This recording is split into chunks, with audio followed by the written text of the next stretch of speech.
see you all here this evening. Welcome. Returning from closed session, there is nothing to report. No action was taken. So we're going to reconvene open session, and we're going to start with the Pledge of Allegiance. And is Alejandra Reyes in the house? Alejandra?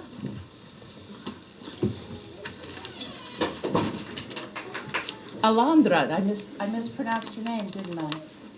Alondra, will you lead us?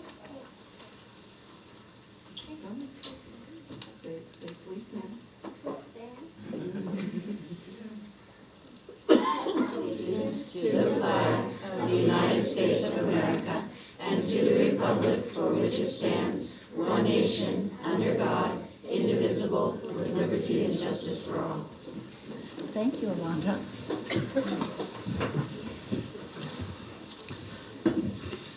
All right. Item number 7, adoption of agenda as presented. Is there a motion to approve the agenda as presented? We had an adjustment that we wanted to request to make on the agenda. Okay. We would like to move item 17B, which is proposal of new courses for Half Moon Bay High School, to be 11C, so under the reports and presentation section. All right, so that's moving 15. Okay, sorry. So item 15B, under action items, will be moved to item number 11, under discussion item. All right, new courses for Half Moon Bay High School. All right. And I have a change. And Kurt? I would like to have 13.1 pulled from the consent, and so we can discuss it. So I guess the place to discuss it is 14. Are you talking about 13L? Yes. 13L? It's board policy So it would update, be, board Yeah, policy yeah, update. so Okay. 14. Yeah, but board policy update, right? Okay, so we'll place that as item 14I. Okay. Okay. All right, the agenda has been amended. Is there a motion to approve the amended agenda? Make a motion? I'll second. All in favor? Aye. Aye. Student vote? Passes 5+1. All right, item number 8, student, staff, community recognition. Dr. Shuck?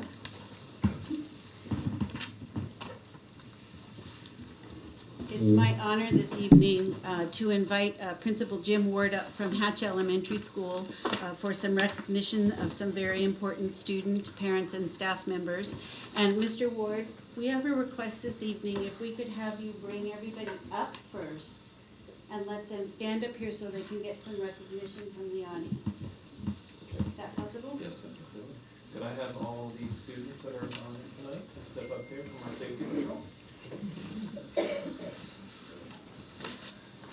So come up here and make a line so the camera can see all of you. Wow, this is great. And Principal Dardanelle, Joyce Dardanelle, has offered to translate for me. She is so gracious. Thank you so much. And our school resource officer, Sean Chase. Come on up. Our 2 staff members, one is out sick, Linda Lukine. She was out sick today, and then our other staff member, Lisa Fireman, has a class on Tuesday night. So, everybody's wonderful. Can you guys turn around and smile at the board? Just smile. Hi, guys. Hi. Hello. Hey, Austin, how are you? And I did bring a prop that we do use on Safety Patrol, and I would just like to remind the school board to make sure, if you're not sure of something, do go slow at first. Think about it. If you're not sure, please stop and consider it carefully. So, Thanks, Mr. Ward. You're welcome, Dr. Sure. Son cosas que se usan durante el control en la escuela y la broma es que si es algo que no sabe lo que debe hacer, necesita ir despacio y si no está seguro, necesita parar, así, si todavía no sabe. Lisa Fireman no está aquí hoy porque está en otra junta y también hay otra persona que no está aquí, que es parte de uno de los adultos que ayuda, y Linda Lukin también no está aquí hoy. Gracias, thank you. So Hatch is a very busy school with many challenges. As you know, it is a very large elementary school. And when I arrived at Hatch in March of 2013, our parking lot and student safety was amongst our one-star challenges. And I'll let Joy. Okay, Hatch es un lugar donde hay siempre cosas muy interesantes que pasan cada día, muchas cosas que pasan y hay muchos desafíos y cuando vino el señor Ward a Hatch en el marzo de 2013, el estacionamiento fue uno de los lugares que fueron un desafío para la escuela. I'm going to start with the adults first, actually. And the one adult is here with us, and the two that cannot be here, I'll just tell you. Deputy Sheriff Sean Chase from the San Mateo County Sheriff's Office is at our school often, helps us in so many ways, and we just want to thank Sean Chase.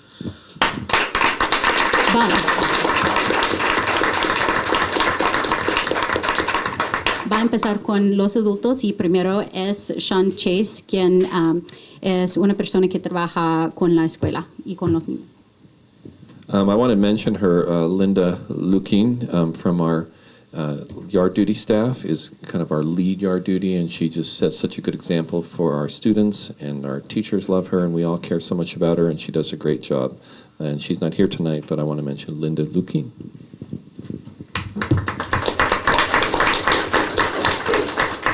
La próxima persona es Linda Lukin, quien es supervisor en el patio de recreo en Hatch y no está aquí hoy.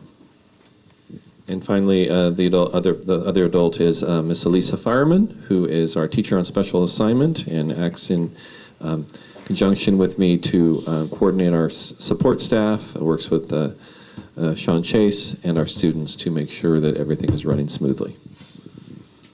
Elisa Fireman es otro miembro de la facultad quien ayuda a los estudiantes y trabaja con Deputy Chase y apoyo a la facultad en Hatch. So as the students come up, students, if you could come get your certificate as I call you, and please shake my hand with vigor and excitement.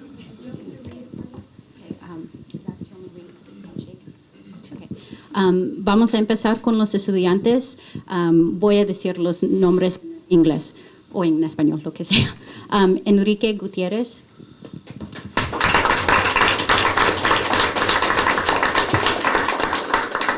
Alondra Reyes.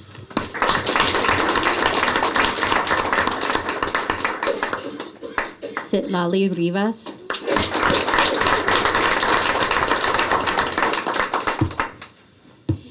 Danny Morales.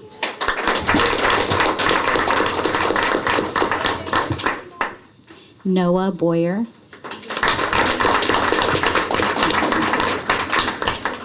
Ángel Campos.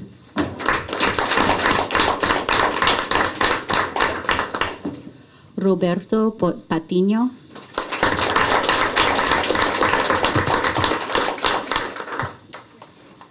Austin Yeakley.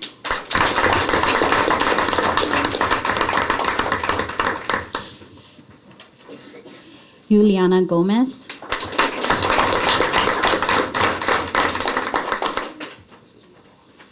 Zachary Raw.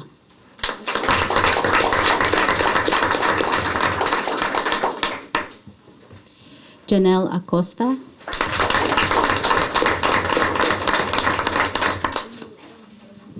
And these are some dedicated members of our Hatch Safety Patrol. Thank you. Thank you all. Thank you, Joy Dardanelle. Thank you, Mr. Ward.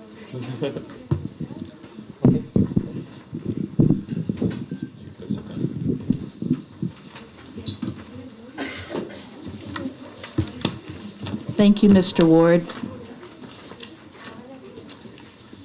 Brings us to item number 9, comments from the public related to items not on the agenda. And I have 3 speakers who have submitted green sheets, and it's going to test me. I can pronounce Greg Reagan's name. Isaac Stallnet, did I say it right? And Nicholas, come on, Nicholas. Anyway, I don't know which order you want to come. Greg, would you like to be a first speaker? Are you going to do it as a threesome?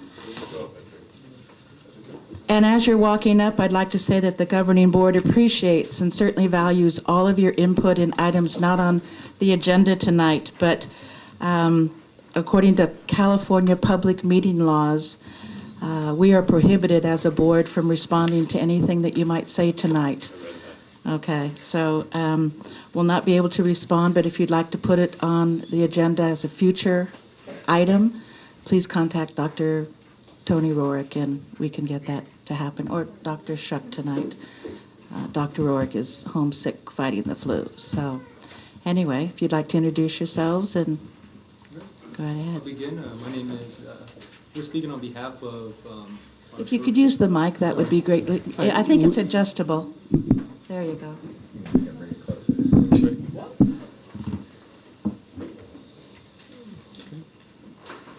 Hello. For those of you that don't know me, my name is Nicholas Radnewski, and I've worked for the Cabrillo Unified School District since 2012. In 2012, I was hired on as a short-term temporary employee to work as the district only behavior intervention specialist alongside the district's only behavior analyst. For my first interview, I was offered the hope that with the growth of our SPED program would also come a full-time status as a district employee, which obviously would include paid sick and benefits. Well, now I'm here in year 3, still working full-time, still without any paid sick leave, still without any unit protections, and still without any benefits.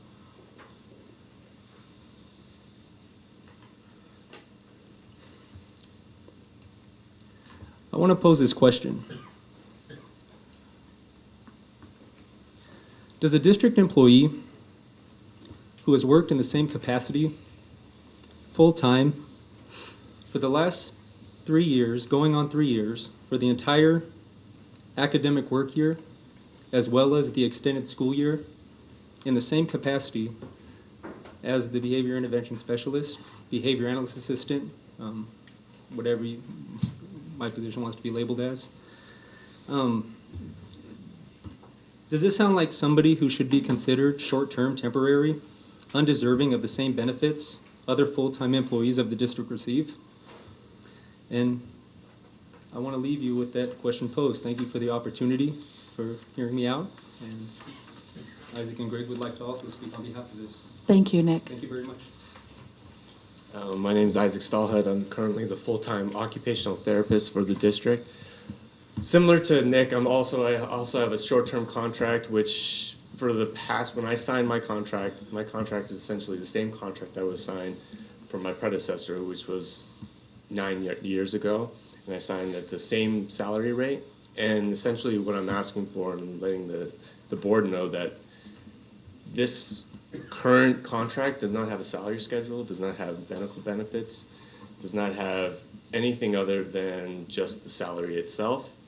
And I just want to bring that to the board's attention so that there could be some future representation for me, so that maybe in the future I could have some either assurances that I actually have a salary schedule or medical benefits, or even just protection of having being an employee of the district. So just as far as I want to go with that. Thank you, Isaac. Hello, my name is Greg Regan. I'm the school district nurse. I've been working for the school district for 2 years now, and as Isaac and Nick have just mentioned, I'm on the same short-term contract that they are as a full-time employee. Each contract that I've been given was for the entire school year, which doesn't make a lot of sense to me because I've read that a short-term employee is somebody who works less than 75% of the school year. I don't know if I have that wrong, but that's been a little confusing.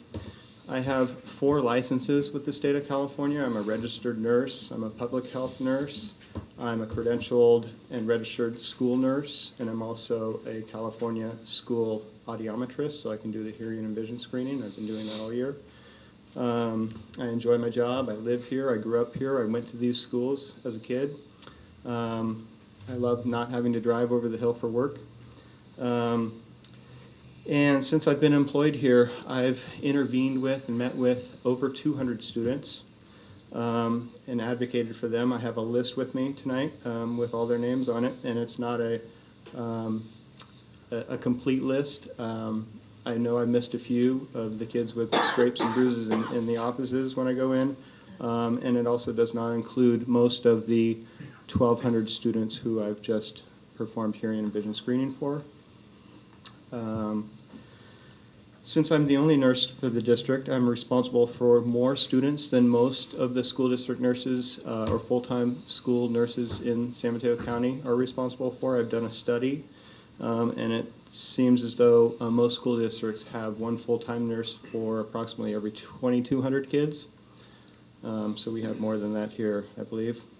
And the National School Nurses Association recommends one full-time nurse for every 750 students.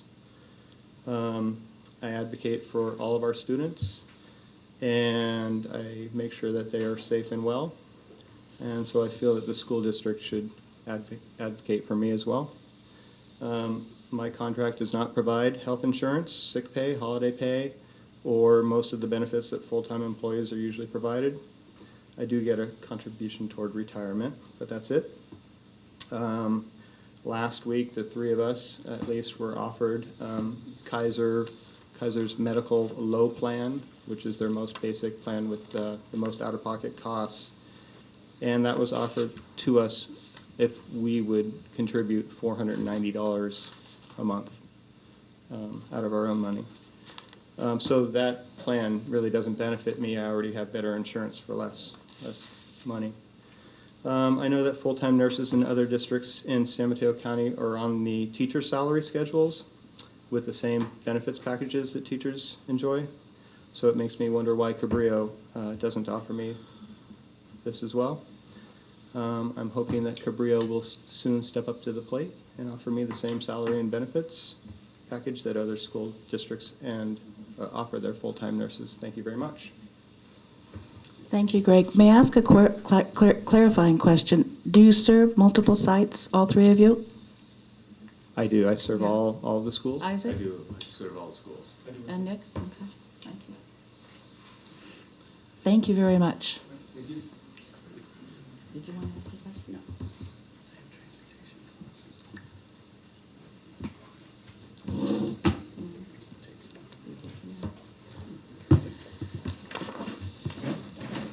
All right. Item number 10, representative reports. CUTA rep here tonight? Mr. Tom Cox in the room? Basketball practice. First things first. All right. All right. None, seeing none. CSEA rep? Yeah, I'm here, but I'm not going to speak today. What? No words? No, not today. I can say one word. Wait, you just said no. Good evening, everyone. I just want to, we are in that season now about, we have the virus who is going around.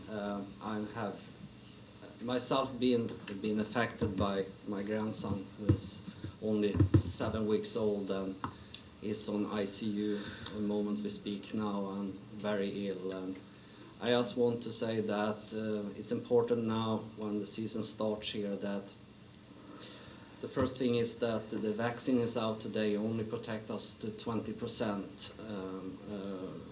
for the virus, and also that older persons and infants are really can get really sick of this, and it's been a tough weekend for me, I can tell you that, and I really don't want anyone else to go through this. Wash hands, get out in the classroom, since we have enough with cleaning stuff out there now and the season coming for the flu. Also that we have extra in our libraries and in our computer labs that we can clean our stuff there out now too. I talked 2 times before about our lowest pay in our district. And I saw a little of the president's speech tonight before I came. I know you guys were busy here in the meeting, but he talked about people who makes $15,000 a year, and he said no one can survive on that, and he said try it. And I'll say the same thing, try to survive on these salaries. We need to get up the lowest pay in our district. It's bad that we need to pay like $10.65 in start for certain people in our district, and who is very important for our students' safety. That was my word for tonight. Good night. Thank you, and we're going to keep you and your family in our prayers.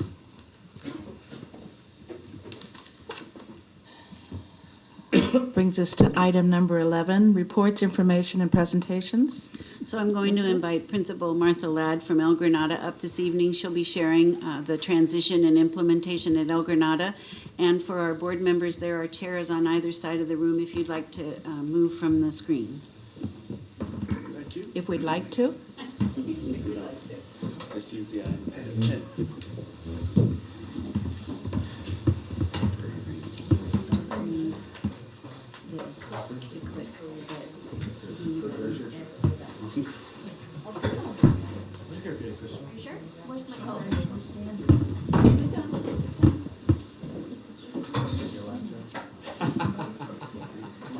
Can we take a 20-minute break?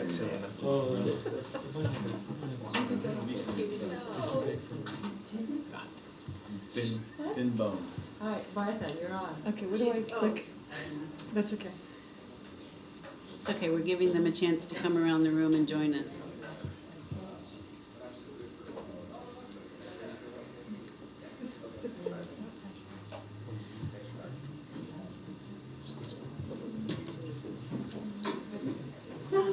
Mr. Abram, could you grab the light up there for us, please?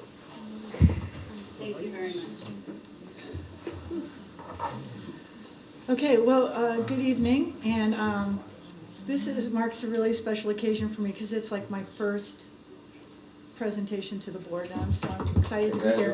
But what I'm super excited about is that this is like right up my alley. I spent like 5 years being the literacy coach here, and for El Granada, and I was in charge of our professional development. And this is what's our professional development at El Granada to implement the Common Core standards. So I get really geeky about this. I'm going to stay right on top of my timeline here, but this is great stuff. I hope you feel excited about it, as excited as I do. This is a picture of the woods, and as you can see, there is no path.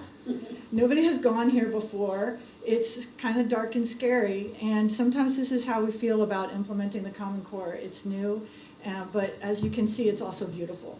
So, so we're trying to implement professional development at our school that kind of captures, makes us feel energized and excited about what we're doing. So I just click. There we go. The first thing is the big picture. Teaching in a multi-subject, teaching at the elementary school, teaching multiple subjects, we can't just say, oh, well, we're just going to focus on the English language arts standards for the Common Core, or we're just going to focus on the math standards, or we're just going to unpack the next generation science standards. It's almost like or the ELD standards, the new ELD standards. As a teacher in the multi-subjects, you feel like you're pulled to be taking on all those things all at once. But the paradox is you really can't. You can't implement Common Core thoroughly and completely unless you really do focus on the one or two things in addition to doing your full-time teaching job. At El Granada, we feel really fortunate because we've had a consistent focus on English language arts. We've had high-quality professional development with a direct partnership with Teachers College, where Teachers College came out specifically to work with our teachers for years. And so we feel that the Common Core standards are aligned with the work that we've been doing in English language arts. And so for this year, what we're doing is we're focusing our site PD days on math and math practices. So as part of the, for this slide on the big picture, we're doing we have 4 days where we're addressing the Common Core math. We also have Common Core implementation topics, which we're, as principals, all the schools are trained by Pivot Learning, and we tackle such topics as what is the depth of knowledge and what does that mean to teaching?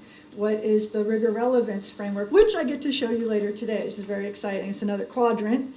Talking about writing. And then today even we delivered a presentation on evidence-based text instruction, our questioning techniques and lesson design to get kids to refer to the text when making arguments. So, and then finally, teachers at our school regularly meet to plan in grade level cohorts reading and writing workshop units. So RW reading workshop, WW writing workshop. So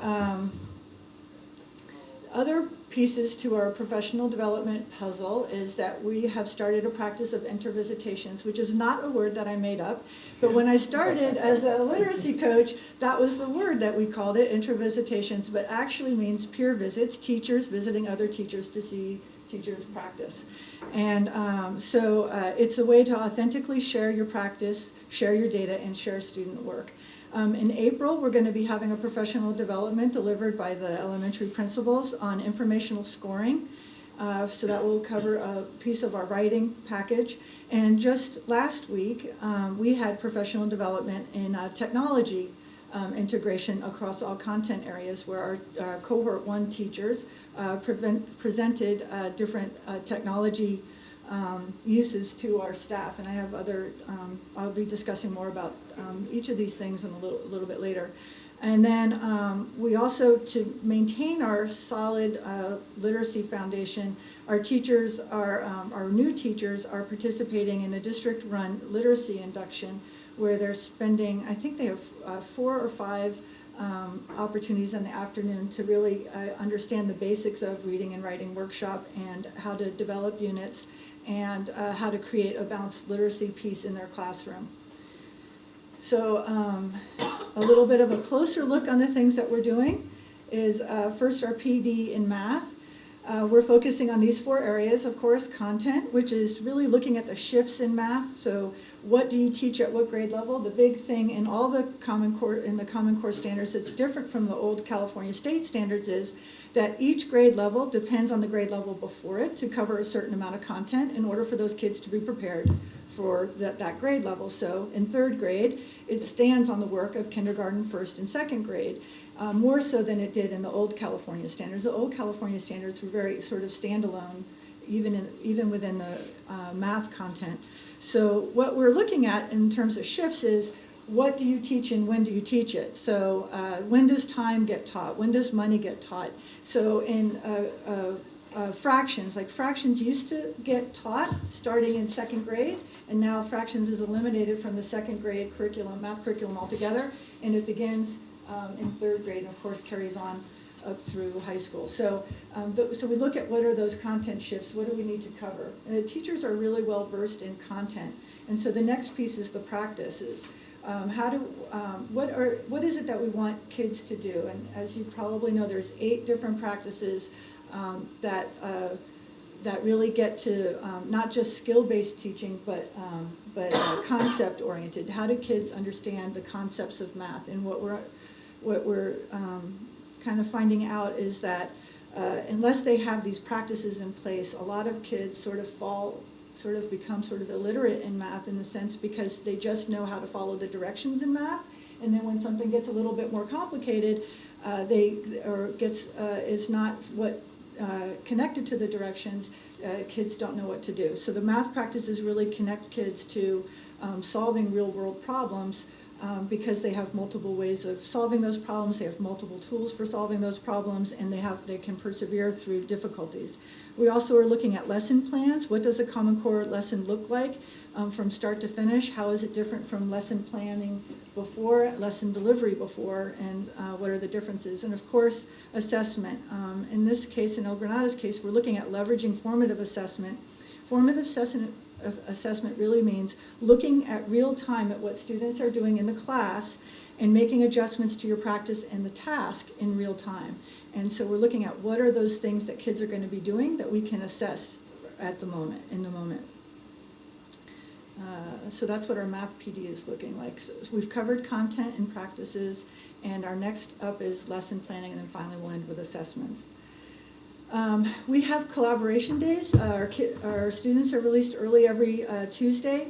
And what we have done is we have structured our Tuesdays, so regularly we meet to do these things. So usually at the beginning of the month, we plan reading and writing units together. So our 4th and 5th grade team gets together, our 3rd grade team gets together, and they plan what their unit topic is, persuasive essay, and they plan their teach points in a calendar so that all the teachers are teaching the same content. In reading and writing, and that happens once a month. We also plan for, there's also a day to plan for ELD, and we have a collaboration day that's devoted to implementing the Common Core standards, and they have an undesignated day where they can pick up things that they feel are important to be doing.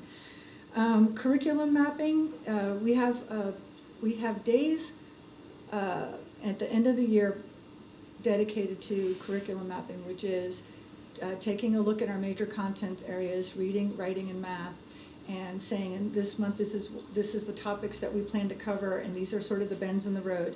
And we had the good fortune to be able to go and see Lucy Calkins up over at the county office, the principals and administrators, and they laid out for us a process for curriculum mapping. So our leadership team is sort of looking at that and seeing how that's going to roll out this year for us.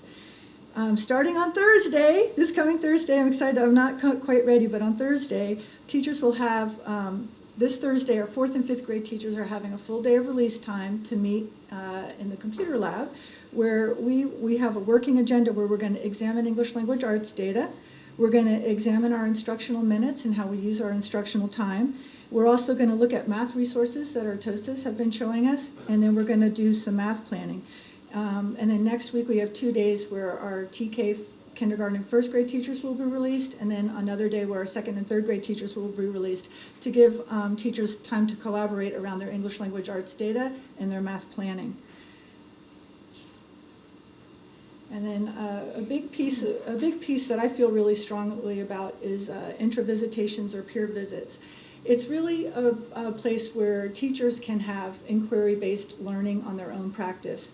It provides a teacher-based feedback system, and in my humble opinion, I think it's one of the most important tools for successful Common Core implementation. Already this year, we have a very beginning, growing interest in intra-visitations where teachers have demonstrated for each other number talks, which is the big Silicon Valley Math Initiative piece. So they've demonstrated number talks, they've demonstrated read-alouds, they've demonstrated many lessons to each other, and I want to, and so it's nice to see teachers, instead of sharing like tips and tricks in the workroom or in the break room, it's really about really showing and sharing your practice in a really authentic way. And so the work is to sort of help ourselves to become comfortable in this practice, because it can be a scary thing, and then to develop protocols for these observations and debriefs that are more formal, that help move teaching and learning along. And so we're working on developing those protocols, or using protocols that are already published, like a success analysis protocol, or there's like a roundtable protocol, these different ones that have already been published that we've tried informally. We want to more formalize it. And we're hoping to build more formally this into our professional development plan for next year. But right now the intra-visitations are on an informal basis, and these are the things that we're sort of looking to get out of it. And then next is technology. As you know, the district's made an incredible investment in providing one-to-one devices to our students. And there's a big difference between creating and consuming. And when we talk about digital natives, or children being digital natives, like that's always been around them, they're actually also gluttons of consumers. You know, they're just, they want it. And consuming is much different. Playing a game or texting or Snapchatting is so much different than actually creating something, or taking something that you've learned and creating it. And our cohort 1 teachers have really been active in trying to teach us how to help kids to create things on the using these devices, using Chromebooks, and we have Android tablets, and we have desktops, and So it's really exciting seeing kids. They all have Google Drives, and they're sharing stuff with each other, and they're making videos of things, and they're doing pic collages to tell you the life cycle of whatever there's a life cycle of. So these things are really are very, very exciting. We're looking to integrate in all content areas. And then another little exciting piece, number 3, we participated in the Hour of Code this year, sort of exposing kids to the ideas around computer science. And we're working hand in hand with Lynn Erickson and CEF to possibly bring a computer science component to our school for next year. But as of right now, we have a good handful of teachers who are still working with kids in coding. We have an after-school coding program, and some teachers are still doing coding lessons in their classroom, connecting it to math and science. And I just wanted to, this is sort of your, what they call the, I say SAMR ladder. I don't know what other people say, SAMIR ladder, but I say SAMR ladder. The lowest level of using technology is to substitute the tech tool for something else. So you see that in like when there's flashcards or learning how to write letters or something, actually learning how to form a letter. So that's sort of substitution, where you substitute the technology for something you would do with pen and pencil, and you have technology for it. Augmentation sort of ups the ante a bit, where there's a functional improvement to it that adds engagement and motivation to the child, for the child and the task at hand. Modification is a significant redesign of the tasks. I know when I had it, kids were doing things like they would record the stories that they wrote, and they would act out the stories that they wrote, and they would to make movies of it, so that might be a modification. A redefinition, in some of the ways that we've been thinking of redefinition, is how do you sharing it more globally, like sharing it with another class in the district, sharing it and sharing whatever it is that you've produced or created to get feedback from somebody else to go ahead and add on and make it better. The SAMR ladder is really a great tool for us as a rubric to know how well we're implementing technology in our practice. But I also want to say that there's no one part of the SAMR ladder that I think is more important than the other. It's really great to get to the redefinition part, because then you know you're really utilizing technology really well. But substitution is not bad. Substitution and augmentation are not bad things. To teach kids how to do handwriting on it, to teach kids how to do some kinds of research that they would normally do in the library, to show them how to research on the tablet or on the Chromebook is not a bad substitution. So and you'll see in a couple of these slides, just because they're low on the ladder doesn't mean that they're not important to be doing. We start in substitution, and as kids become more comfortable and as teachers become more comfortable in teaching, you'll see more growth in the technology. But I think substitution will always be with us. The next thing, which I'm really excited about, is how must our teaching change. This is the rigor relevance framework, and it looks like I hope I can explain it really well, but it looks complicated, but it's. And I'm not even going to read it to you, because I think I can tell you. If you're going up and down the chart, what you're doing is you're increasingly complex ways in which we think. So we start it's like, think Bloom's taxonomy. You start by acquiring knowledge and understanding of something, and you move to comprehension, application, analysis, and synthesis. This is right up the Bloom's taxonomy.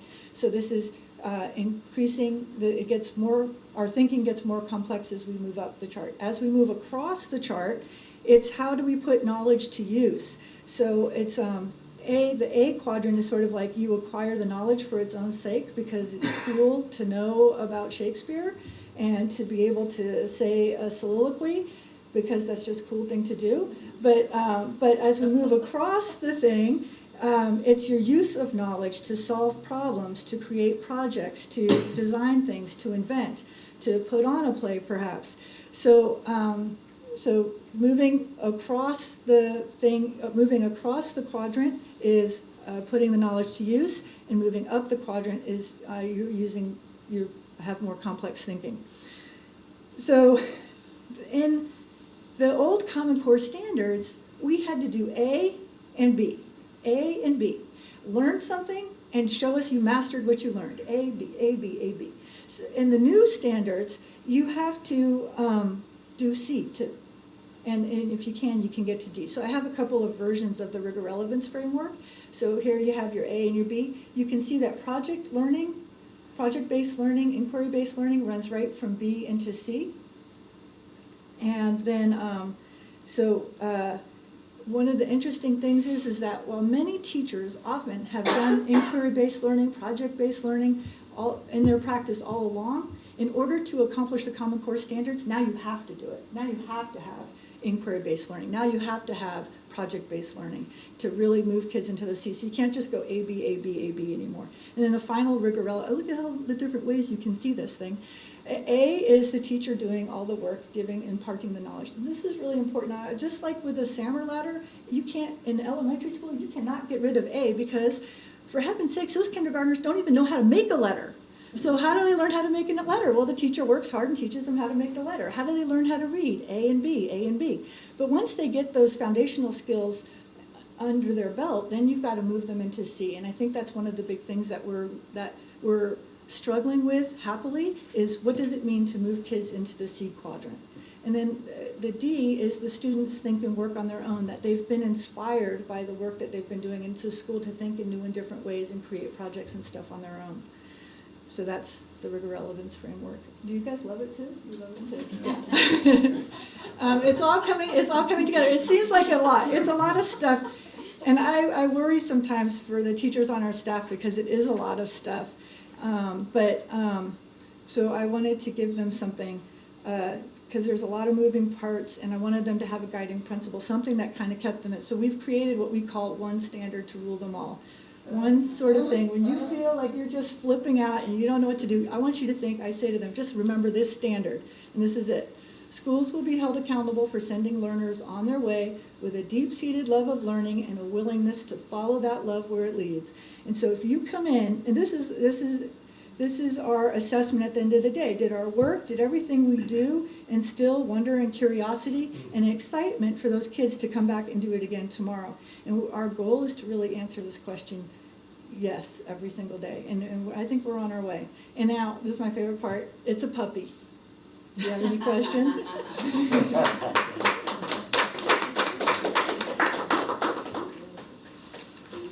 Thank you, Martha. Don't move, board members, because we have another PowerPoint presentation. So, Martha, you're the best cheerleader. I had a brief question. Oh, question. So is this a similar practice that's being implemented at the other elementary schools? Is this kind of a model? Is each one doing it different? I mean, when we see the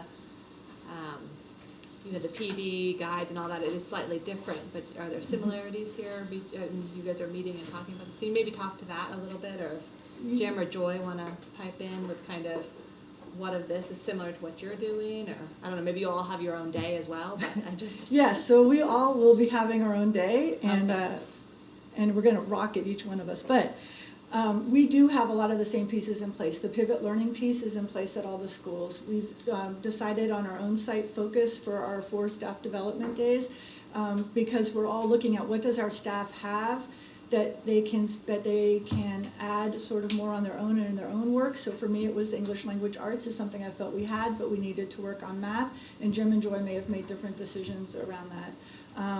The intra-visitations, teachers visiting other teachers is something that I know that all of us are considering and wanting to put into place. So those pieces, I think, those pieces are the same. We all know about the rigor relevance framework and what its implications are for teaching and learning. We all know about the depth of knowledge chart and what those implementations are for learning. And so we're working really closely with the TOSAs, with our professional development days, to put those pieces into place. I think the curriculum mapping, if I'm not mistaken, is also something that we'll all be doing at our sites, so which is also exciting. Joy will add a little bit. My opportunity to present to you will be next month, so I can go in depth more about what we're doing at Fair Lawn View. But I did just want to add that I am going to be really piggybacking on Martha's presentation, so I'm taking notes to make sure that I'm not going to be doubling what she's talked about. And I think that while there are many things that are similar, each school has its own individual focus. So as Fair Lawn View is really working on environmental science focus, and I really loved Martha's One Standard Rules Them All. I'm sorry, I'm like starting to see Frodo in my mind. I say it and I see Frodo. But I think that for us, we do have our own way of focusing, and we call that our theory of action, which I'll talk about a little bit more. So we all have a way of getting our staff really engaged in a focused way on the Common Core, and it is a little bit different per site, but there are many things that are very aligned as we are. What they said. Just kidding. I wanted just to say, sorry.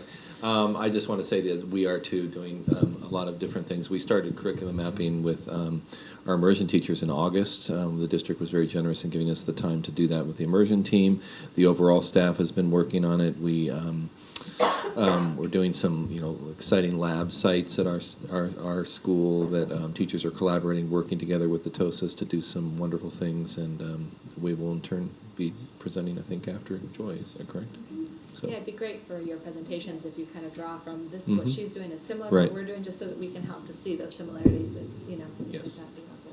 Great. Can I have one more question for Martha? Thank you, Jim. Sure. Thank you, Joy. Sorry to put you on the spot when it wasn't your turn. I didn't know you were having a turn. It sounds like you've had some feedback from teachers. You talked about it being a little bit overwhelming at times and a lot of stuff to take in. Have you done any formalized assessment of teachers in terms of surveys or other things, or do you have that written part of it? And maybe just a little bit more on that, on kind of how teachers are feeling, because this is just such a pivotal year for the implementation of Common Core, and I just always want to be sure that the teachers are feeling really empowered by it and not overwhelmed, and so maybe just a little bit more on that. Mm-hmm.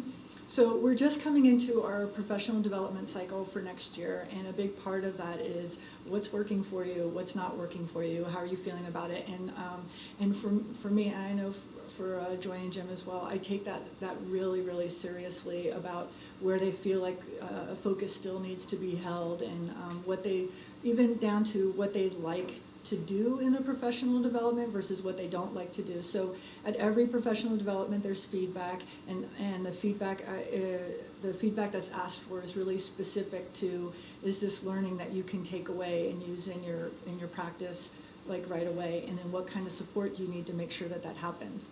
And so we've seen some really good support from our TOSAs in the math piece, so that the number talks, the MARS task, the problems of the month, that those things are kind of developing their roots and starting to grow to a point where teachers are willing to share what they've learned about it. So that's exciting. But just to keep, it is important, as you said.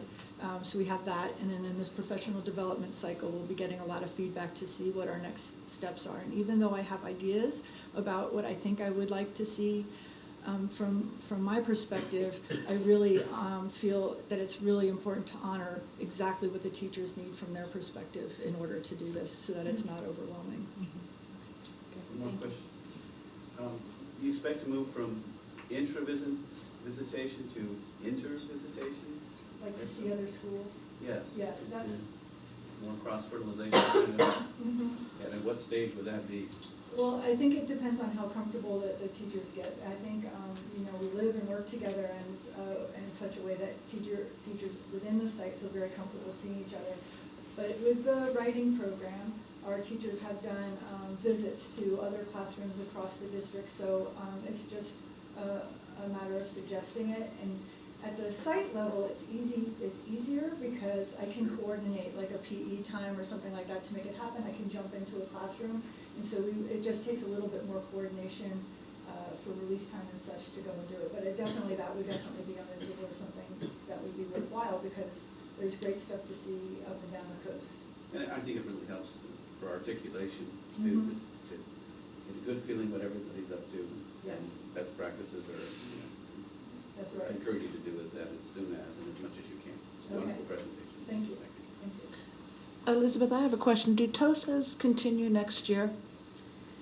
So we got news that the governor has proposed, and it's going through the legislature right now, to provide further funding. So yes, our plan is to be able to continue the TOSAs next year. It's critically important. I think you've all heard that through our process, where we've really made the difference is this year, when the teachers have been providing support in classrooms for other teachers. Thank you. We're going to move on to item 11B, which is an audit report. Crystal? just as exciting as Martha's. I tell ya.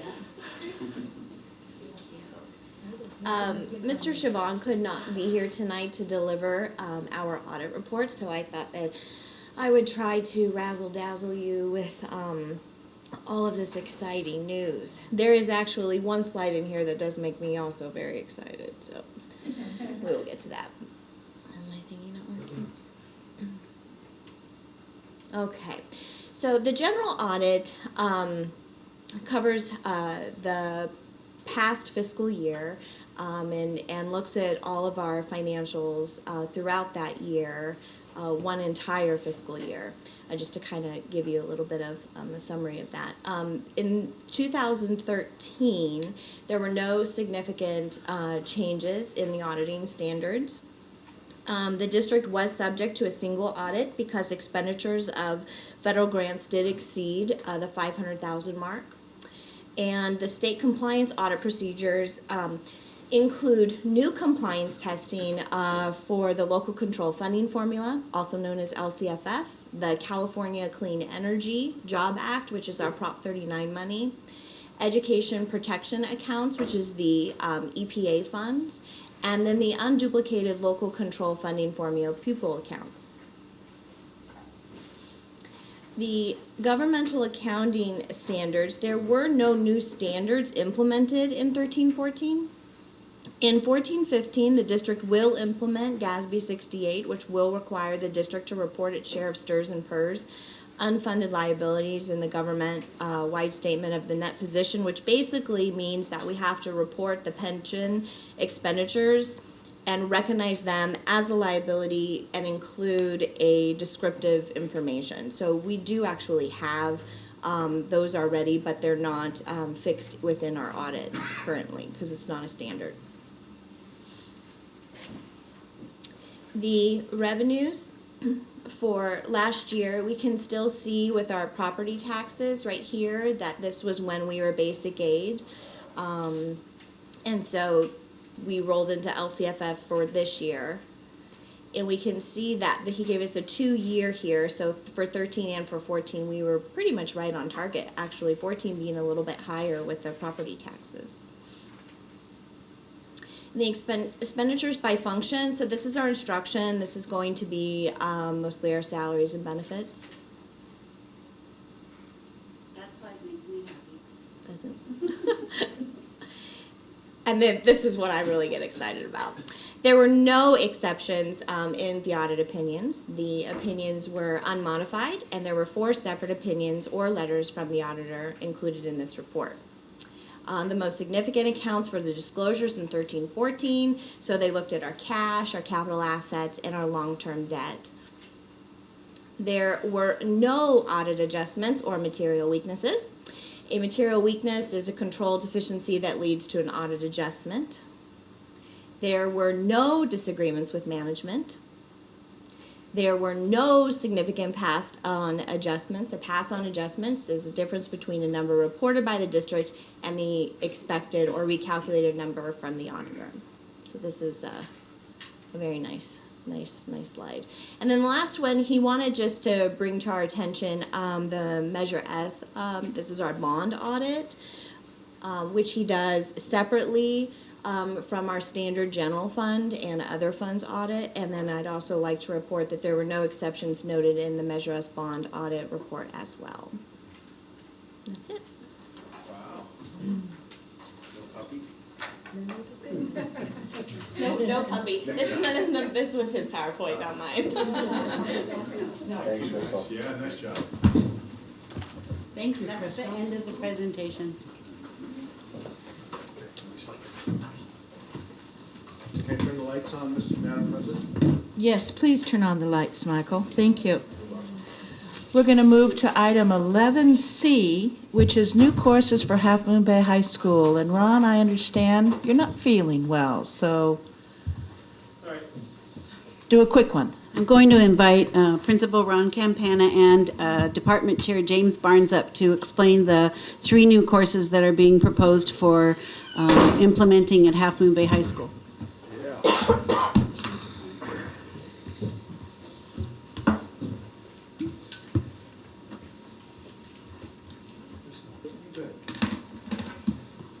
All right, so I'm going to refer to both CUSD English 3 and CUSD English 4. This feels a little, sorry, I need to get used to the mic here. Basically, in a nutshell, with the courses, what we're looking at with these two courses is continue to expand the offerings for our ELD population, making sure we're meeting the needs.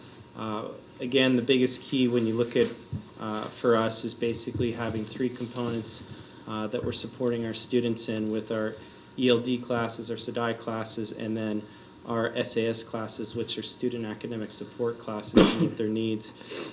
English 3 and English 4, we have a reclassification process that's going on right now to continue to meet the needs of our students in these populations.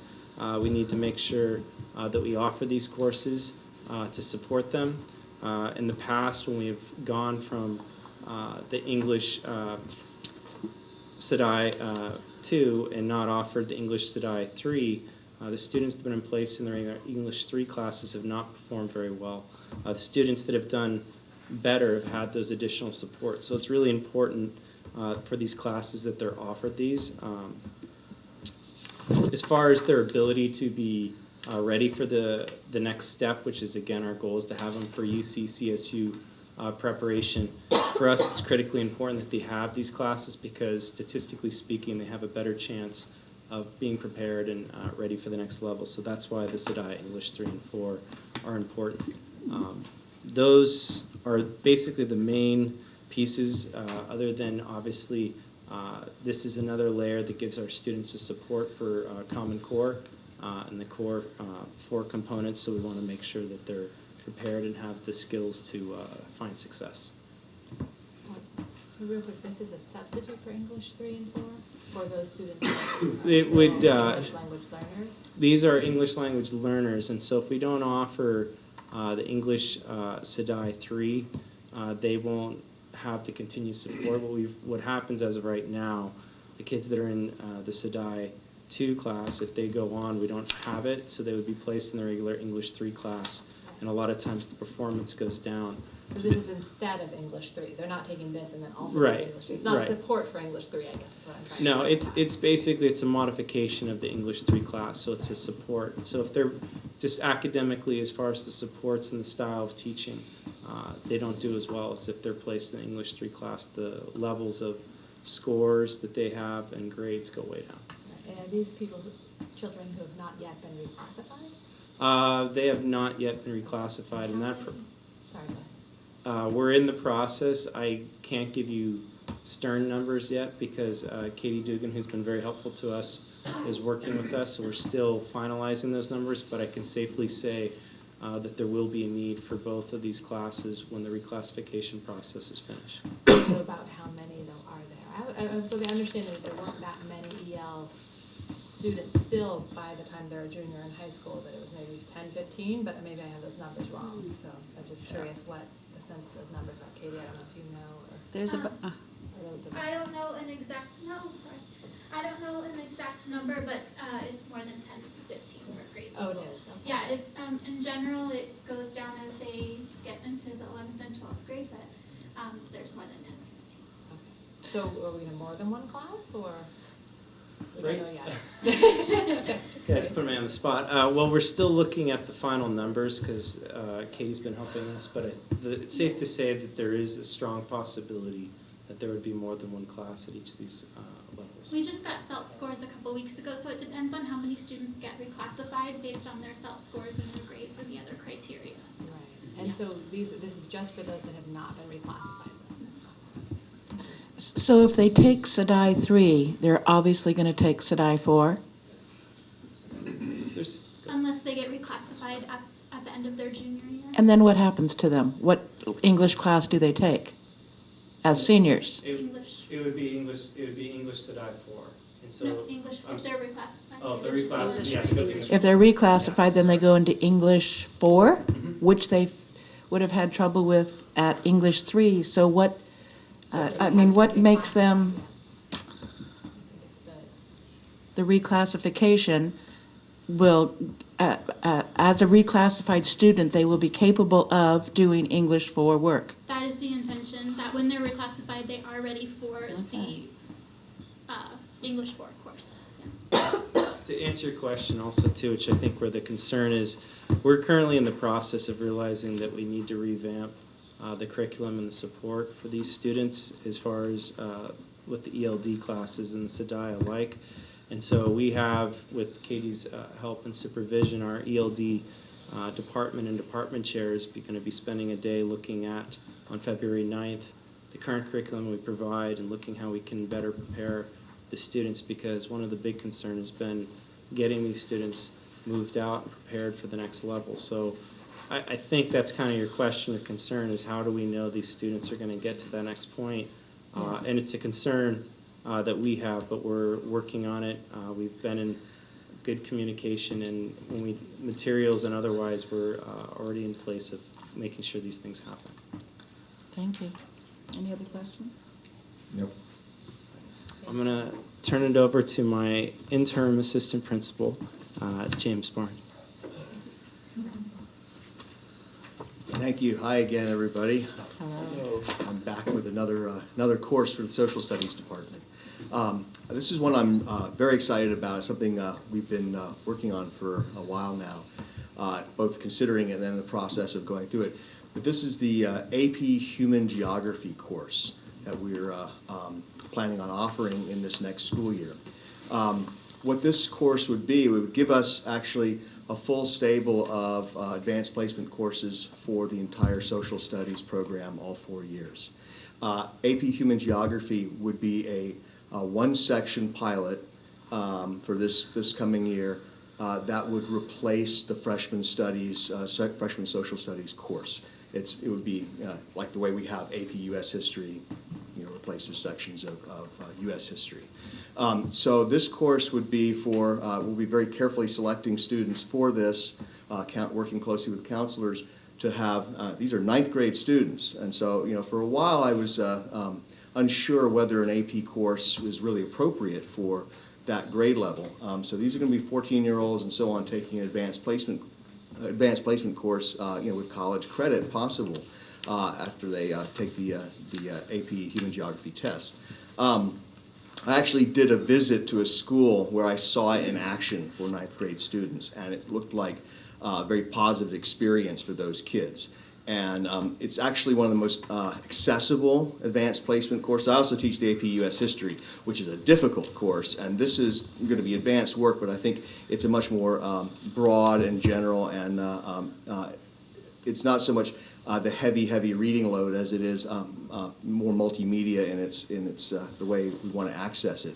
And we're looking very forward to being able to jump on this course when we all have Chromebooks in the classroom, and be able to just sort of make that leap into a kind of 21st century course model with this. So this is a big thing for us, and I'm really looking forward to it. We got funding to get this one textbook, so we'll have a set for these for the kids. Cultural Landscape. This is the kind of the most popular standard text used with this course. And so students who take this course will be, like say, they can sign up for it with recommendation of their counselors and teachers in 8th grade. They would take this instead of the freshman studies, world studies, and the health class or the life skills class that we take. The way we're going to build this right now for all freshmen, they take the life skills class, which is has the drug, alcohol, tobacco, education component, sex ed, driver ed, all those kinds of things. We would keep the 2 weeks of sex ed and driver ed as standalone pieces, but the rest of it, the drug and alcohol component, tobacco component, all those other things, we would fold into the curriculum of the class. Just an example of that, one of the most interesting ways to look at the tobacco industry today is internationally. Where it's growing, where it's having its most success is in the developing world, where there are few, if any, regulations on the selling and marketing distribution of tobacco. So there's an aspect for students to research into that. And that's an example of how we'd fold that kind of material into the course.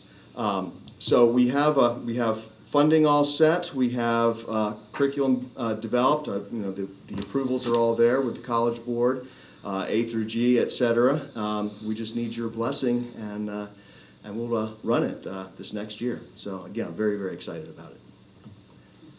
Can you touch just a little bit about how you're going to communicate to students as they're coming up, because they haven't really been exposed to AP at a high level, yes, but whether they should be pursuing those courses, or you have sort of a framework of the exact type of individuals you're looking for to make this sort of a success or a useful examination first time out for this first year? Yeah, I think the general idea is we do have prerequisites for AP courses, and those are a reasonable grade level. They need to have a B or better, so we're talking grades. We also want recommendations from English teachers and from counselors, especially with this one. We do have a standard process for all our AP courses with that. This one, particularly because they're young, is really important to get right. So we're looking to students who are going to be self-motivated enough and mature enough to handle this kind of extra workload and complexity of thinking on their own. So it's going to, and we're not going to know those students, right? They're coming from the intermediate level. So that's why we're going to be working very closely with our counseling staff at looking at both CUNY and all the other private and so on schools that are likely to feed Half Moon Bay High School. Yeah. Thanks, James. Yeah, thank you. I think it sounds like an exciting course, and my one concern was I thought the life studies course that you offer was so appealing, but since you're integrating it into it, I think that's Yeah, we don't want to lose any of that material, but we want to use the AP framework to enhance it for those kids who are taking the course. Yeah, so you answered it before I asked. Thank you. Good solution. Anything else? Okay, thank you very much. Thank you, James.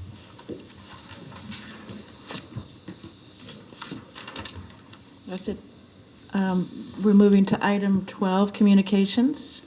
Board members, do you have anything to share? Shall we start with you, Fred? Sure, yeah. I had a lovely day at Hatch last week with the Community Reader Day. I know that some of you have participated before in the past. And, it just reminds me of what a small community it is. The young woman who led me around is someone that I know from other social circles and soccer.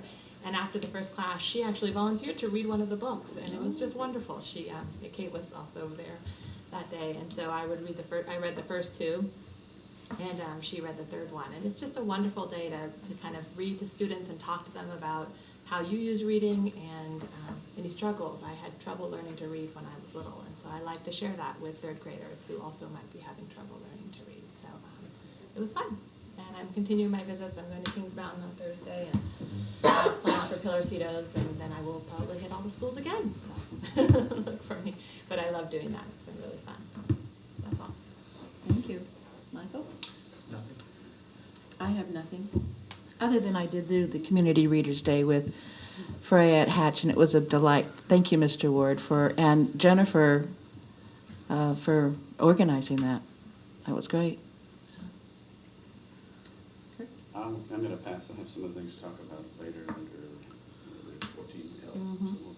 All right. I attended my first meeting as the new liaison. I did it before with the Cabrillo Education Fund, and it was a great meeting to come to because it was the allocation discussion where they're determining how to distribute the dollars, and I know they're not ready to distribute that information yet, but I can tell you that the earnestness and detail and collaboration they're going through amongst the community and working with the leaders in the room here at the schools, as well as with Tony, it's very pleasing and very impressive, and I continue to advocate for the community to help support their CEF. They're really making a difference out there, so I know that'll be coming in the coming months where we're going to put they're going to put their money. So that was great, and I did have the opportunity to go to the science fair at CUNY, which was incredibly impressive as I wandered amongst, I think, about 250 row upon row upon row experiments,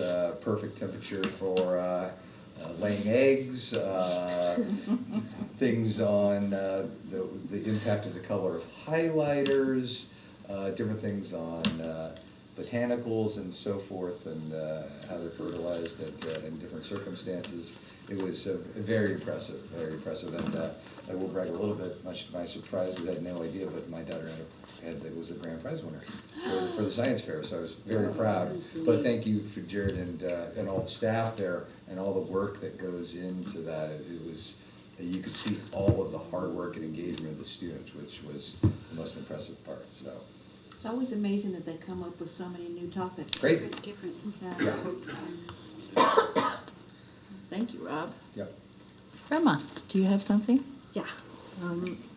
I'll start with El Granada. On January 23rd, El Granada kicks off their TK Kinder School Tours, which is when families with incoming TK or Kinder students tour the campus and learn about the programs at El Granada. The tour will start off at 8:30 from the office. On January 30th, the PTO is hosting a free pasta dinner to educate parents about all the great work our PTO does and make an appeal for volunteer support. February 6th is the 5th grade Heritage Fair. Students have been working and researching and preparing presentations on their family heritage. The fair will take place in the multi from 8 to 10. Our kindergarten classes will be going on a field trip to the California Academy of Sciences, and the 3rd grade classes will be visiting the Woodside store in the coming weeks. El Granada is also beginning our community outreach to receive feedback on our LCAP goals. At Hatch Leadership Club started for 4th and 5th graders on the first Friday. They came back from winter break. Over 40 students attended the first meeting. The club meets every 2 weeks on Fridays, and they meet in the library, and students learn leadership skills, conducting service projects for Hatch, and having fun together. The Young Authors Week was a big success. Hatch had a visiting author, a local biographer that has written on First Lady Eleanor Roosevelt and workers' rights, community readers and books, and bagels in our multi-purpose rooms. Each Hatch student was able to choose a new paperback book through a grant arranged through our PTO and Inkspell books. And at Hatch, they have two new teachers, Mrs. Rowe and Mr. Feltz, which will be helping teach the 4th and 5th grade students. Down at Cunha enjoyed a smooth transition into 2nd semester with spirit classes competing for the right to participate in the spring Super Bowl. The competition is heating up, and you should check out some of the lip sync videos that were posted on the new YouTube channel. Cunha released a new monthly newsletter focused on sharing students' experiences as a Cub, and Cunha just finished their science fair. Coming up dates are January 21st, which is the Emergent presentation, January 29th, the Health Ed Night, and February 6th is their Valentine's dance, and March 5th is the 5th grade open house. Down at Polarcitos, the 2nd semester is off to a smooth start at Polarcitos High School. Students have been hard at work in their elective and contract work classes. The most popular classes are music and art. A new addition to our physical education program is yoga, which students are slowly getting used to. Everyone misses Nayeli, Liliana, and Anna, who recently graduated. Lastly, the art class is getting a lot of positive acknowledgement for the mural that is hanging on the south building of Polarcitos High School, and next year will be placed at their new facility. At Half Moon Bay High School, there's been a group of students that have been meeting monthly. It's called Alternative to Suspension, and its students have been meeting with Mr. Campana and Mr. Corey to bring up ideas and to suspension alternatives at the high school. This Thursday, there's an ELAC meeting up in the high school in the multi-purpose room at 6 p.m. This Friday is the Winter Sports Assembly, and Saturday, January 24th, is our Winter Formal, which we haven't had in a couple years, and we got it to be at the IDS Hall off campus. So a lot of people are excited about that. Leadership has been thinking about new ideas to pump up students during 2nd semester, so we'll be having another Spirit Week, kind of like homecoming, to hype up students towards the end of the year. And that's about it. Thank you, Irma. Very Can I ask a detailed. question about the meetings, the alternative to suspension meetings? When is the next one, or when? The next one is this Thursday, so during lunch. Location? in the library, you go into the library and there's a separate room to the side on the left, and typically students, about 12 students, go and meet. All right, thank you. Superintendent? I have one item to share with you from Dr. Rorick. It's in regards to the San Mateo County Board reorganization. The San Mateo County Committee on School District Organization will conduct a coast-side public hearing on their new plan to realign the trustee areas. The public hearing is being scheduled for Tuesday, February 2nd at 7 p.m., and Cunha will host the event. So you're familiar that they're looking at redistricting their areas. I'd heard about that, but why is that? What's the numbers of people that they were representing? So for example, Susan Alvaro, our representative, had the largest area to cover, but the number that she represented in comparison to other trustees was not the same number represented. So size-wise, geography was big, but population was small? So we're supportive of this. I mean, they're doing it, they're trying to make it more equitable. Thank you. Thank you, Dr. Shuck. All right, that moves us along to the consent agenda, item number 13. Is there a motion to approve the consent agenda item as amended? We had one item. Second. All in favor? Aye. Student? Motion carries 5+1. Which brings us to item number 14, action items. Item 14A, adopt resolution number 01-15 in support of the Big Lift initiative. Dr. Shuck? Yes, so I think that you are all familiar that San Mateo County wanted to identify a significant initiative that would support third grade reading and proficiency, and it has been termed the Big Lift. And we've been participating in a number of meetings to seek grants in support of continuing. For example, there's a preschool grant out right now that to add additional preschool spaces on the coast amongst other communities. And one of the items that we think is very powerful would be to support this resolution. And if I may ask, I would like to read it to you so that the public knows, unless you would prefer to have someone else. No, please. So, in support of the Big Lift by Cabrillo Unified School District, whereas San Mateo County is one of the wealthiest counties in the nation, yet 43% of the children are not reading proficiently by third grade, and this number rises to 60% among Latino, African American, and Pacific Islander children.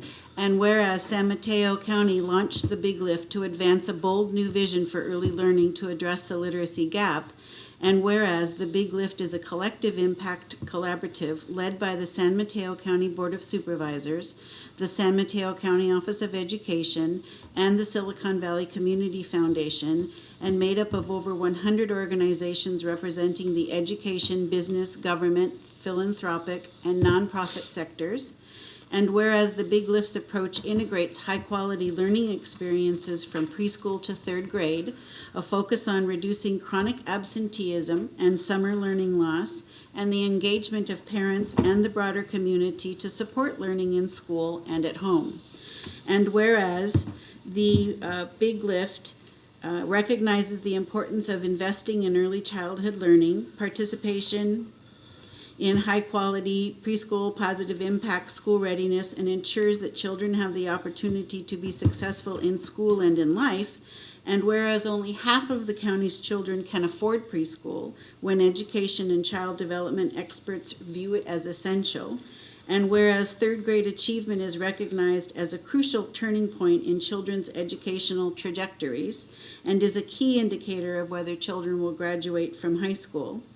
And whereas the Big Lift is currently accepting collaborative proposals from communities that are interested in joining the Peninsula Partnership Leadership Council's effort to provide a continuum of high-quality educational experiences from early childhood through the early elementary grades. And whereas the Big Lift will help these communities be successful by providing them with significant supports, resources, and technical assistance, now therefore be it resolved that the Cabrillo Unified School District Board of Education appreciates and supports the efforts of the Peninsula Partnership Leadership Council and the Big Lift Initiative in improving outcomes for all children in San Mateo County by increasing the percentage of children reading proficiently by 3rd grade. Good stuff. This is a roll call vote, so, oh, yes, we need a motion. Is there a motion to approve? Motion to approve. Move, and second? Aye. Second. Second, sorry. Discussion? I just had a question. I know that you had been working on some grants. I was wondering what the status of those were, whether there was anything that we were proposing, and if there was an opportunity at some point to see those in the future, that would be. Definitely, I would like to share that with you. So the submission date was pushed out farther to the middle or first week of February. And what this particular grant is looking at, the initiative is looking for between 2 and 4 of the communities that are involved in the identified needy communities, of which Cabrillo Unified is one. There are 11 in San Mateo County. They will be offering funding to support adding more spaces in preschool. And for example, right now, the only preschool that we offer is through the migrant program. It's a 100-day program. And the state sees that the minimum that children should receive is 175 days. So one of the proposals would be to increase the number of days. The other idea is that they would like students to have a 2-year preschool program. So we're looking at adding 23-year-olds as spaces in a morning program. And then we're partnering with the Coastside Children's Program and the Cabrillo Education Foundation on this grant. And Coastside Children's Program is looking to enhance the spaces that they already have because they already run a full-year program. So I will be happy to share that with you. We're still building our grant. Great, thank you. I just have a comment. Mm-hmm. Are there other questions?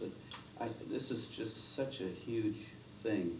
I mean, can you imagine if we're really able to carry this through and engage the parents of all these young children in this?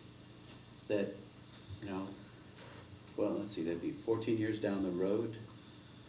These are those kids that 1% that could end up over at Pilarcitos might not go there because we are in contact with the parents, and the parents understand why their kids are in school and what the goals are and all this. This is just fabulous. I'm thrilled that our own county is making such a big push in this. It's phenomenal. Wonderful. All right, any other comments, discussion? All right, a roll call vote. Mr. Papalardo? Aye. Mr. Reamer? Dr. Reamer? Aye. Mr. Ahern? Aye. Ms. McCammett? Ms. Livingston? Aye. Ms. Irma? Aye. 5+1 votes in favor.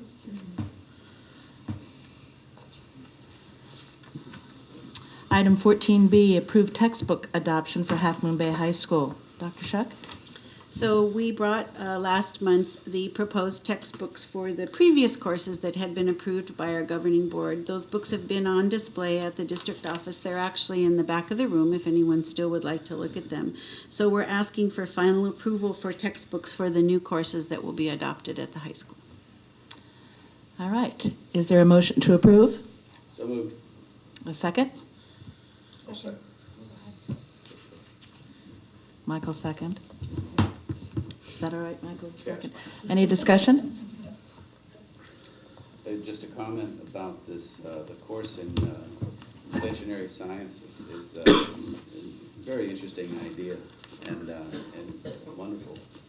I think it fits this region, this area, and all the work that goes into future farmers and stuff, but it will provide a bridge to making a living doing this kind of thing, and that's so wonderful to finally come to this district.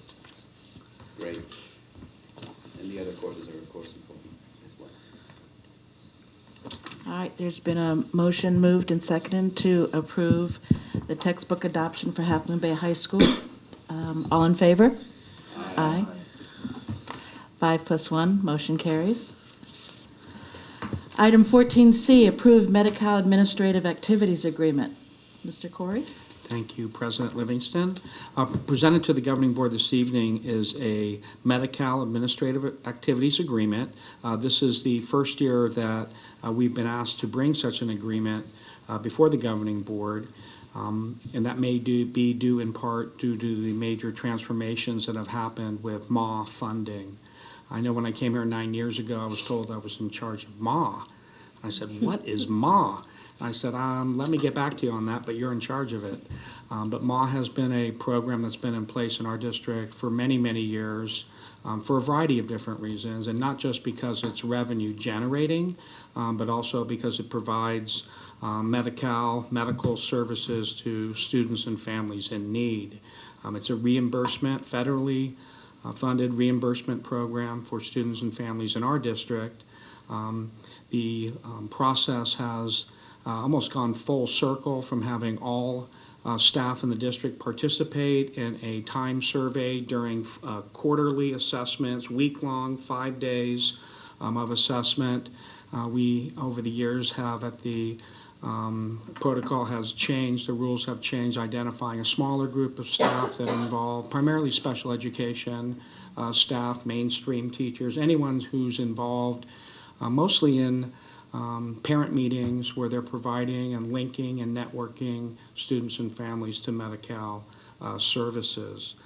So listed in the cover sheet, the green sheet for the program is listing some of the revenue. There's been a deferment placed on all the revenue coming in, so there's many districts in the county, in the state, that are awaiting MAW payments. Our listed deferments are listed, and as you can see, the revenue is going down.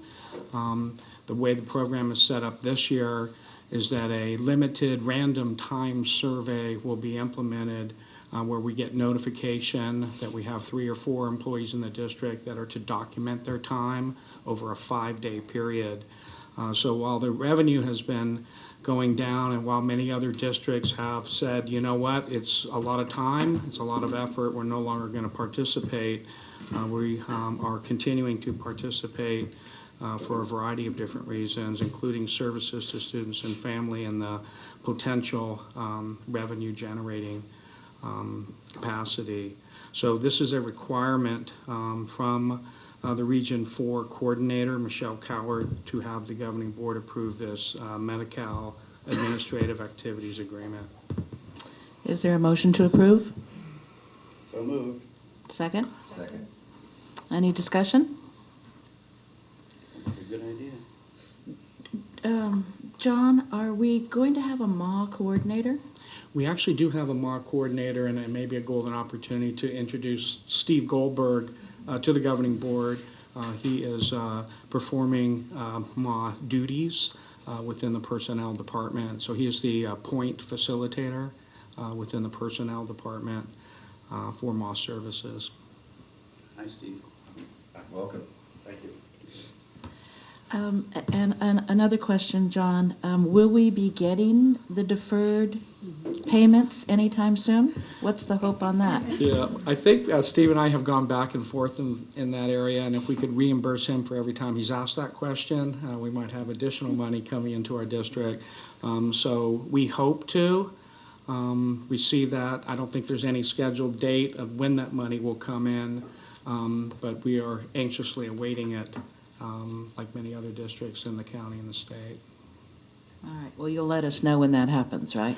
Yeah. Yes, we will indeed. All right. It's been moved and seconded to approve Medi-Cal Administrative Activities Agreement. All in favor, please respond by saying aye. Aye. Motion carries 5+1. Did you say aye, Irma? Thank you. We're moving to action item 14D, approve the 2015-16 and the 2016-17 student teacher calendars. Mr. Corey? Thank you, President Livingston.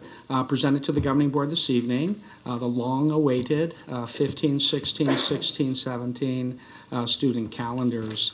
And I think I share the story with a variety of different people. The one item that our lead attorney will not negotiate on behalf of the district is calendar negotiation. And it's always an interesting process. I actually like the process, but bringing together 20, 25 different people in the room who all want a different week for spring vacation, a different week for Thanksgiving, a different week for every holiday under the moon, it can be quite challenging. But again, I'm very pleased and feel honored to work with a great group of teachers, classified staff, management, and we were actually came to an agreement, a tentative schedule for 15, 16, 16, 7.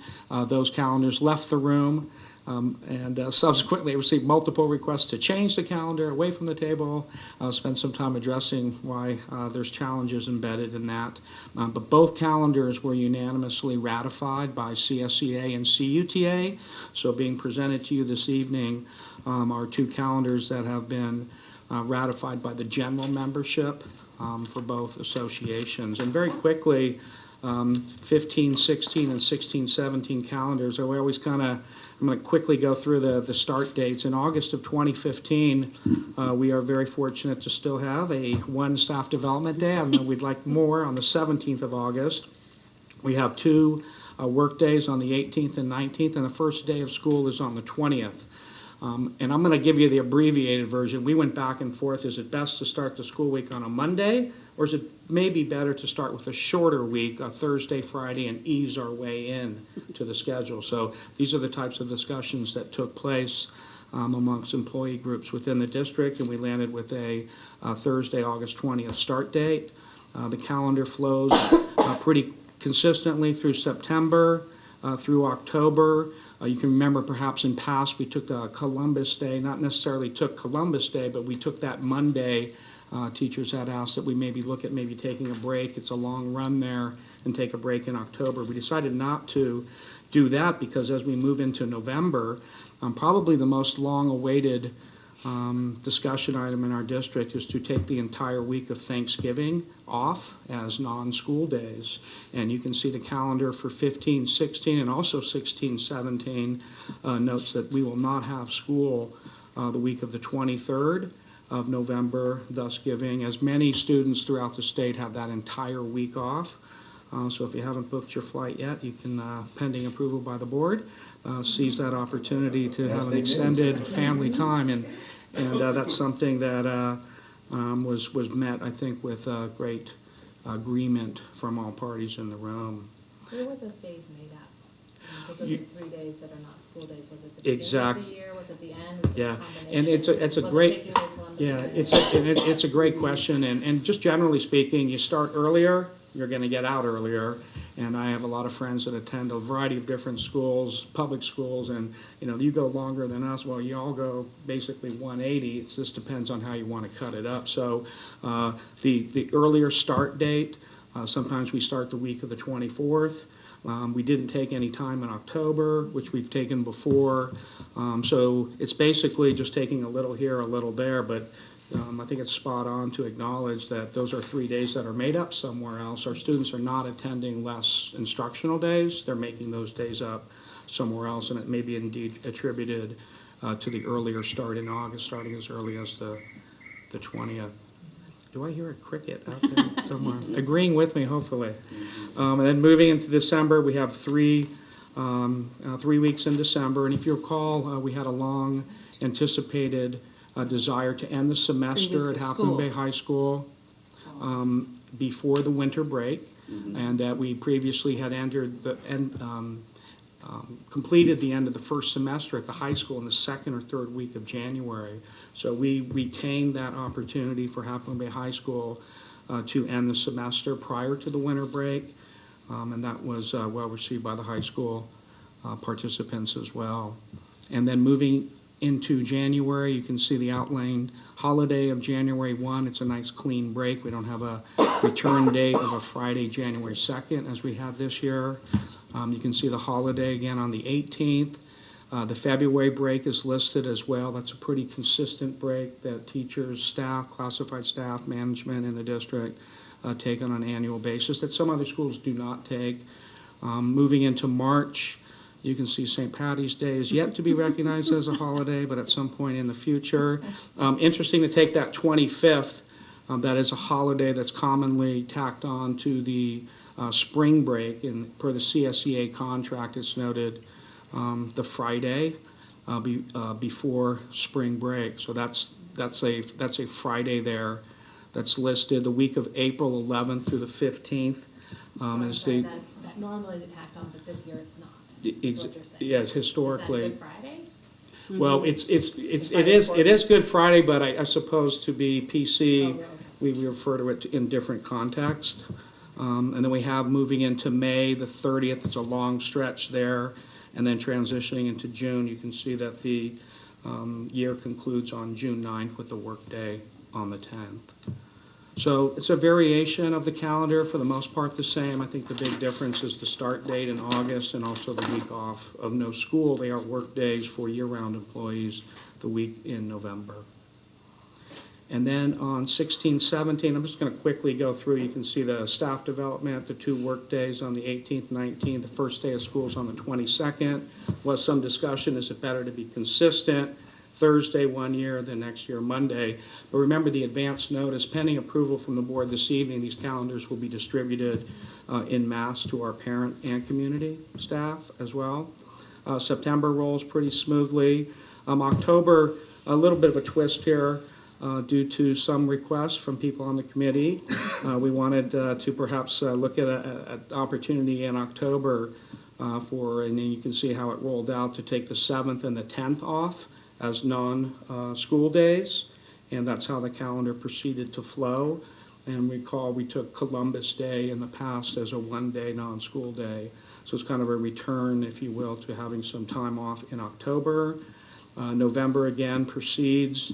It's kind of nice to see that November 11th holiday. That's the one holiday I believe has to be on the actual day, and it's sometimes problematic when it's on a Wednesday or Thursday, and we end up with some vacancies and shortages at some school sites tacking on a vacation or a sick day to that. November rolls out consistently as well with the week of Thanksgiving. December, we had great discussion over the 19th, the 20th, and the 21st. It's a 3-day week in the week of December.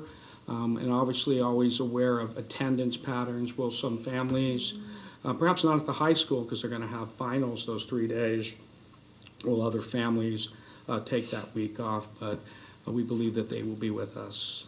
And then moving into January, you can see the flow in January of 2017. Gosh, seems weird to say 2017, January 27th. 2017, you see the holiday on the 2nd, and then we come back to work. The year-round employees are working there at 3, 4, 5, 6, but they're non-school days.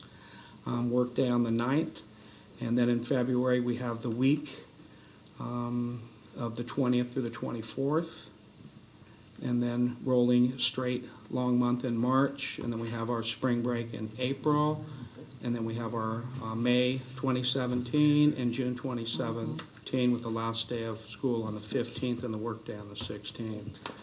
So overall, I think the process, again, was successful, and really successful due to the contributions, everyone working together. There's a lot of give and take. There's a lot of compromise, and kudos to CUTA and CSEA for working collaboratively together, and to get a calendar ratified unanimously by association groups is really a credit to CUTA and CSEA leadership.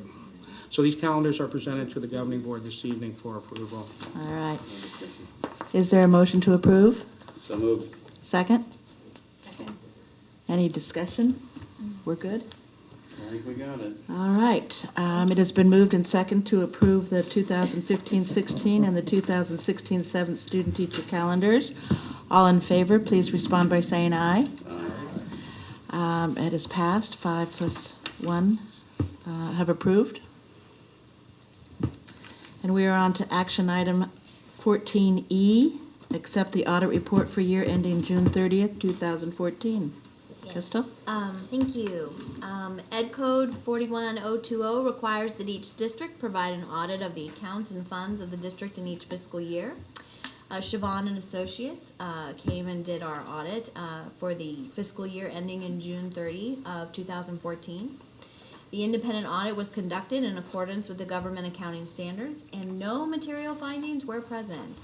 Audit results revealed no exceptions in audit opinion, no material weaknesses, no disagreements with management, and no significant passed on adjustments.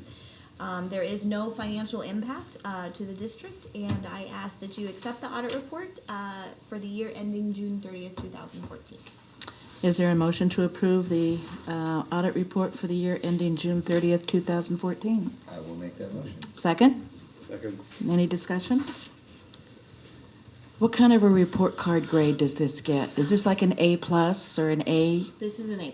This is an A+. This is 100. This is 100%. It's 100%. Congratulations. Good work. Yeah, a little extra credit. All right. Especially with the no disagreements with management.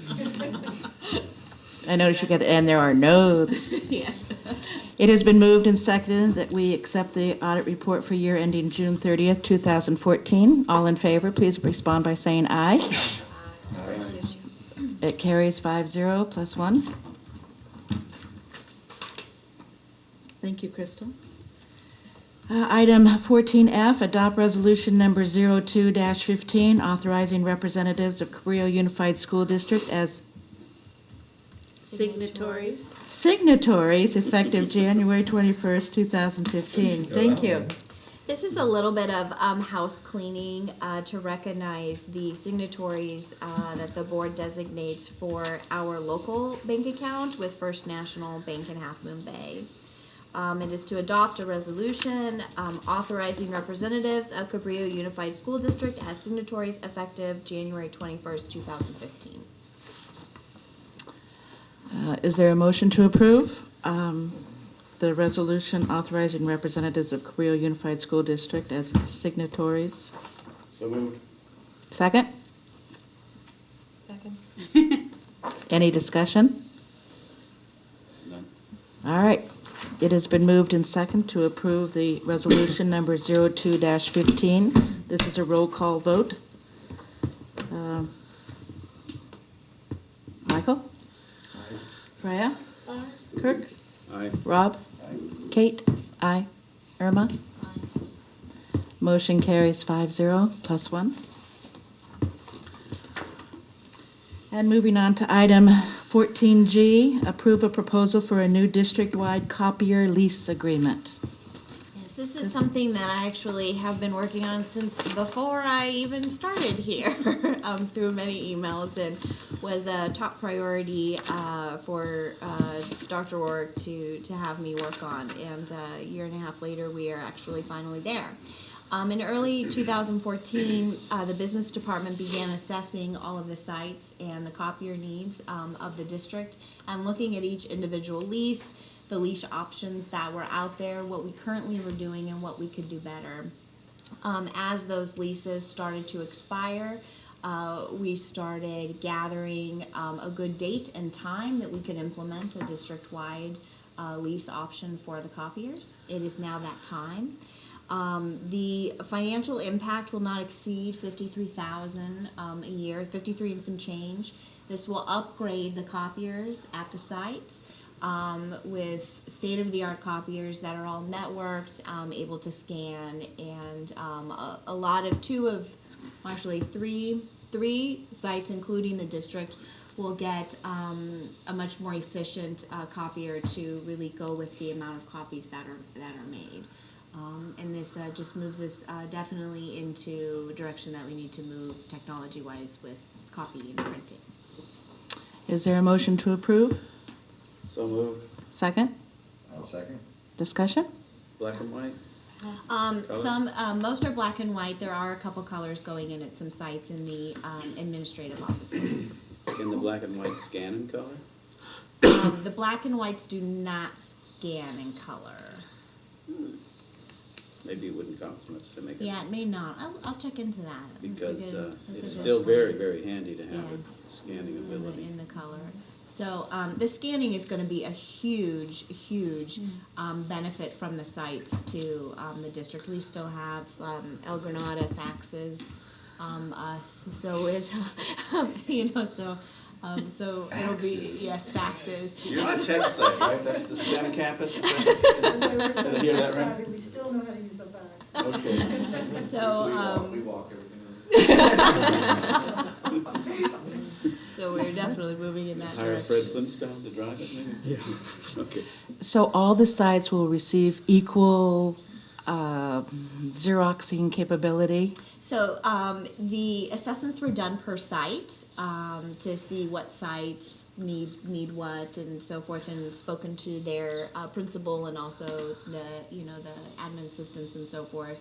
And so they'll all be networked, so all the teachers will be able to print.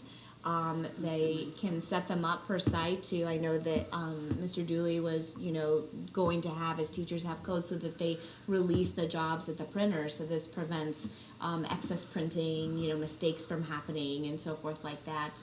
That will eventually help us really cut some cost on our copier contracts, and it'll help keep a lot of the money back in the site's budget. Okay, so I understand that the high school is not involved in this particular contract, but every other site, Pilarcitos, Cunha, and all the elementaries are involved? Yes, the high school's lease does not expire until 2017. We are looking at modifications to that, but it is not feasible right now to pay off that lease to enter them into this pocket. This contract is a piggyback contract off of South City. So this contract has been awarded in a much larger district and so forth. After I went through about a half a dozen piggyback contracts, felt that this one was the best one for our district. And I just have one more question, Crystal. Will site personnel be trained in how to use it? Absolutely. Because that's, it's jammed. Yes. Usually what happens. So, good, okay. Is there an actual direct cost savings in terms of the contract cost? So right now it's neutral. Right now it's neutral. For overall, the largest site that will be saving here is actually Fairlawn View. They will save Fairlawn View, just to kind of give you an idea. So there are definitely winners and losers. Fairlawn View will be saving about $5,500 a year. So that's that's really huge, but also just the efficiency, and just we're able to just watch them more carefully. Everything will be online, and so we'll be able to really monitor and just kind of formulate the rest of the contract to manage what our print needs are. Just to do print, and really try to focus and get the teachers from not printing on inkjets. In their classrooms and so forth. So, and this will be growing. We're going to be working with IT to figure out, print management software so that the Chromebooks are able to print, and we have student printing at both CUNY and the high school as well. So, it's a very big implementation for us. What's the response time and service? It better be same day. Should be about 3 to 4 hours. Is that what's written? Yes. All right, it has been moved and seconded to approve a proposal for the new district-wide copier lease agreement. All in favor, please respond by saying aye. Aye. Opposed? No. Carries 5-0 plus 1. Moving us to item 14H, approve a master plan and landscape architectural design services contract with SSA Landscape Architects, Inc. for the Fairlawn View playfields and outdoor learning facilities. Crystal is actually going to address this Okay. item this evening. This is a very exciting beginning and a jumpstart to the Fairlawn View modernization process. The idea of this is to develop a scope for a playfield to include some level of educational features to support their environmental science focus, and as a playfield with a strong community involvement component. So the district and the school side are interested in supporting a community-wide process to gain insight into an eventual plan for the playfield. This contract allows us to begin the facilitation of working with the community and moving towards that planning direction. Is there a motion to approve? Motion to approve? Second? Second. Thank you. Any discussion? well, not being a parent there, but hearing about the state of that field and what land and mine and issue it is, it's exciting to have this project moving forward. So, thanks to the taxpayers. All right, anything else? It has been moved and seconded to approve a master plan and landscape architectural design for Fairlawn View playfields and outdoor learning facilities. All in favor, please respond by saying aye. Aye. Carries 5-0 plus 1. Brings us to item 14I. We're going to go back, excuse me, we're going to go back to item 13L. And just, Yeah, that's going to be, yeah, that has to be Oh, action. that's right. Yeah, it's been action. I the new take- 14I. That's the new 14I, isn't it? Yeah, the board policy change. Right, we're there? Yes, we are there, Kurt. So this item is about updated board policies, and my reason for pulling it so we could discuss it is that one of the policies is entitled, sorry, it's a board policy 5147, it's called dropout prevention. It's on page 49 of the packet for anybody that wants to sort of read along. The reason I wanted to, this is the only way we could discuss this policy, which I don't have any objection or any real comment on the policy, except that what an exciting opportunity this is for the board to consider the fact that we have a policy that covers dropout prevention. And I don't think there's a lot new in the revised policy, but there's some language in there that I find very exciting, and that I would like us to consider how we can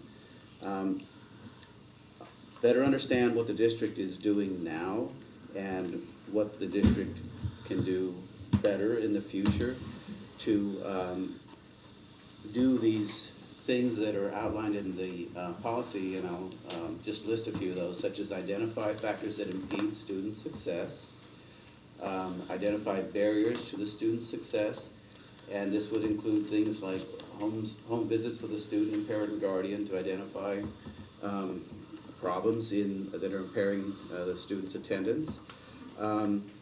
Work with the student success team, which, is there one at Cunha? A student, there is one at the high school, correct? Success team. Student study team is often. Well, they call it a student success team, yeah.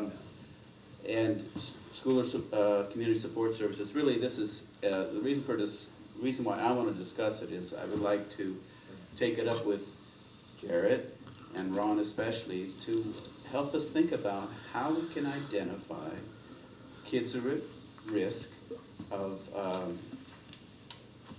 just going away from the school community, and how we can help them and help their parents help them stay connected to the schools, and hopefully reduce the number of kids that need remediation through continuation schools. I think this is the time. I mean, the big lift gives us this opportunity to start fresh with preschoolers in engaging parents and connecting them to the schools, because the kids will get it, but bringing the parents in is the big feature, and so we can maybe make better use of things like School Loop, so that it does everything we can possibly do to get the parents to understand when their kids are behind, even just a little bit in their progress, and catch it early. Really try to get the parents responding and getting their kids propped up there, and we keep this moving. And I think if we were to develop, and on an annual basis, we're supposed to hear a report on the measures of student engagement, including attendance rates, absenteeism, middle school and high school dropout rates, and high school graduation rates. If the board was hearing this annually, and all the measures that are taking place and how we might do more, I think it would help us understand where our weak spots are and how we can prop this up. I think this is critically important. One of the comments I have heard for, I guess it's going on 9 years now, from parents is, you're on the board. Why can't we do something to get the parents more engaged with the students? And making use of these tools like School Loop that should inform parents when the kids are having trouble meeting the daily tasks or weekly tasks, and intervening early and often and persistently to help bring everybody together and do more. So that was my point of pulling out. I'd love to discuss this more. I'd like it to be something that we would bring back for further discussion, and even once I talk with further with Jarrett and Ron, I'd like to sort of see if there's a way to form a task force, if you will, to help us think through what better we can do to strengthen our, I know these efforts are ongoing now, and I know it's dynamic, and there's a lot of variables, but this is, the more we understand what's going on, the more we can help maybe shape our practice so it's better, stronger, and earlier. Okay? Kirk, I just want to say thank you for bringing that up. When I read the board packet, I looked at that and I thought that report sounds really great. And I actually wrote it in a little note and I forgot to send the question to Tony. So I really appreciate that you pulled that out, and I would be excited to see that report as well. And I'm sure we've gotten it at some form, but the fact that I didn't know exactly what it was shows that it isn't being communicated maybe in this way with all of these options presented like you're talking about. So I think that would be really wonderful to have that report or told again or in some way so that we could have that discussion about what more could be done. I just want to make a general comment about policies like this that have this required report. It would be great if we had some way on our website to have policies linked to those reports that they're required, not just for us, but for the public in general, so that they could say, oh, you've got this policy, and now look, here are the last 5 years of these reports and showing what we're doing. Right. And when we talk about like communication, which we'll be meeting again in our strategic planning on Thursday, I want to kind of bring that up because I think that that's a really important way of linking what we're doing and the reports that we do and all this information that we possess sometimes at board meetings to the general community as well. So that was another part of that. Thanks. I mean, I don't recall ever us being presented a report that covers these. I mean, we have the uniform reporting forms, but really an overall comprehensive discussion of what we're doing district-wide, and especially, my concern is especially at the middle school, where there's a lot of dynamics, right? And this is where I think things begin, the problems that arise at the high school begin earlier. I think everybody would agree with that. And so we need to target that as well as understand what we're doing in high school. The alternatives to suspension, restorative justice, all these things that need to be brought to the fore and thinking about how we can really do them. And I don't think it costs us a lot of money. It costs us some thought and some time, but I would really like to put a lot of effort into making that happen. So thank you. So really the policy as written is not something that you want to change. You want to make it highlighted. Yeah, and really, and to make it more effective. And I think engaging the parents should be the real, a really important factor that I know we try, but we've just got to do better. We've got to use every tool we have, and whether that's robocalls or whatever it takes to keep trying to make that happen. And this is the time for it. I think there's the community that's less engaged, I think, is more and more interested in being engaged because everybody sees the importance of having their kids be successful. So this is a good time to start this fire, I think. And if I can just add briefly, within our very long LCAP report, I believe it's goal number 15. That specifically speaks to reducing the truancy rate. Sure. So I am facilitating goal number 1, goal number 15, goal number 16 is reducing suspensions and expulsions. So there's a 3-year plan with regards to reaching that milestone of reducing truancy. So many of the listed, 1 through 9, 1 through 10 are embedded within the LCAP plan, specifically with regards to reducing the truancy rate. But engagement is also part of the plan. We'll be attending with Rosie the DLAC-ELAC meeting on February 2nd with Dr. Rourke to specifically talk about the significance of attendance. So I know you've read it, but if you want to just go back and look at that plan. But also one thing that's interesting, sometimes when you see that word, we shall report, I think we learned that one. I learned that one when it said something to the effect last year, we shall report, or 2 years ago, we shall report the discipline rules and procedures within. I went, oh my gosh, that's shall. So I don't know if there's a way to query, although be careful what I ask for, all the reports that we're supposed to be doing, all the shalls that are in the board policy, but I think this is another under that vein of communication with regards to letting people know what's actually going on. I mean, I just discovered after speaking with all the principals, I think we've conducted 30 to 40 home visits already as of January 2015. And that's, in my opinion, pretty impressive to really help us lower that truancy rate, but also to support academic achievement, because attendance has got to be right up there. I love Common Core and I love the academics, but if students are not in school, that's the first hurdle many times, and working with parents to make sure they understand that's significant. So definitely worth the time talking about it, and hopefully that LCAP plan will come through and truancy rates will be reduced. We spent, 2 hours, 3 hours last week on a special board meeting discussing the Villorcitos High School, and it just is striking to think about how much more effective prevention of near dropout and is, how much easier that really is, and what a better approach that is than having the time squandered and trying to re-engage kids after they've already kind of given up on it. It's just, it's the hard way to do things. We should work smarter on it. And that's why the big lift, and I've attended a couple of those, emphasizing kindergarten. Many of the students that were having school attendance review board meetings at the high school level, at Pelicitos as well. If you go back and look at the data, their attendance problems didn't start this year. They started when they were in kindergarten and first grade. So we're definitely monitoring that and doing our own analysis, not just because of the LCAP, but because it's the right thing to do as well. Good. All right, is there a motion to approve the 13L Cabrillo Unified School District Governing Board Policy updates and adopt the proposed revisions as recommended by the California School Boards Association? I move approve. Second? I'll second. Okay, it's been moved in second to approve the board policy changes. All in favor, please respond by saying aye. Aye. It passes 5-0 plus 1. Getting a little rum dummy here. All right, we're on item number 15, discussion items.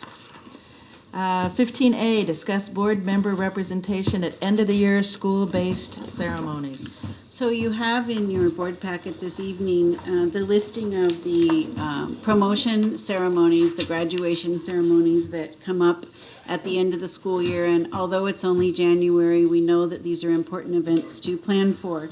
We identified, each of you had already committed to the various school sites, so we basically went through the list and identified who was attending at each of the sites, but we want to make sure that those work with your calendars and are acceptable the way that they're presented. I would like to, if no other board member would like to, I'd like to go back to the middle college event at CSM on June 2nd. I'd also, if no other board member would like to join Rob, I'd like to attend the graduation at Happy Bay High School. Yes, yeah. And Michael, if you consider yourself very busy, I'm happy to take the El Granada June 11th ceremony. Sure. I know that you have an affinity for El Granada, but you're just committed to 2 other ceremonies. So if you'd like me to take that, I'm more than happy to be at El Granada. Well, sure. I mean, I don't want to take it if you don't want to give it up. I'm going to come to the El Granada one either way. All right, well then, we'll just leave it as it is then. We still have those listings. And the second Cunha.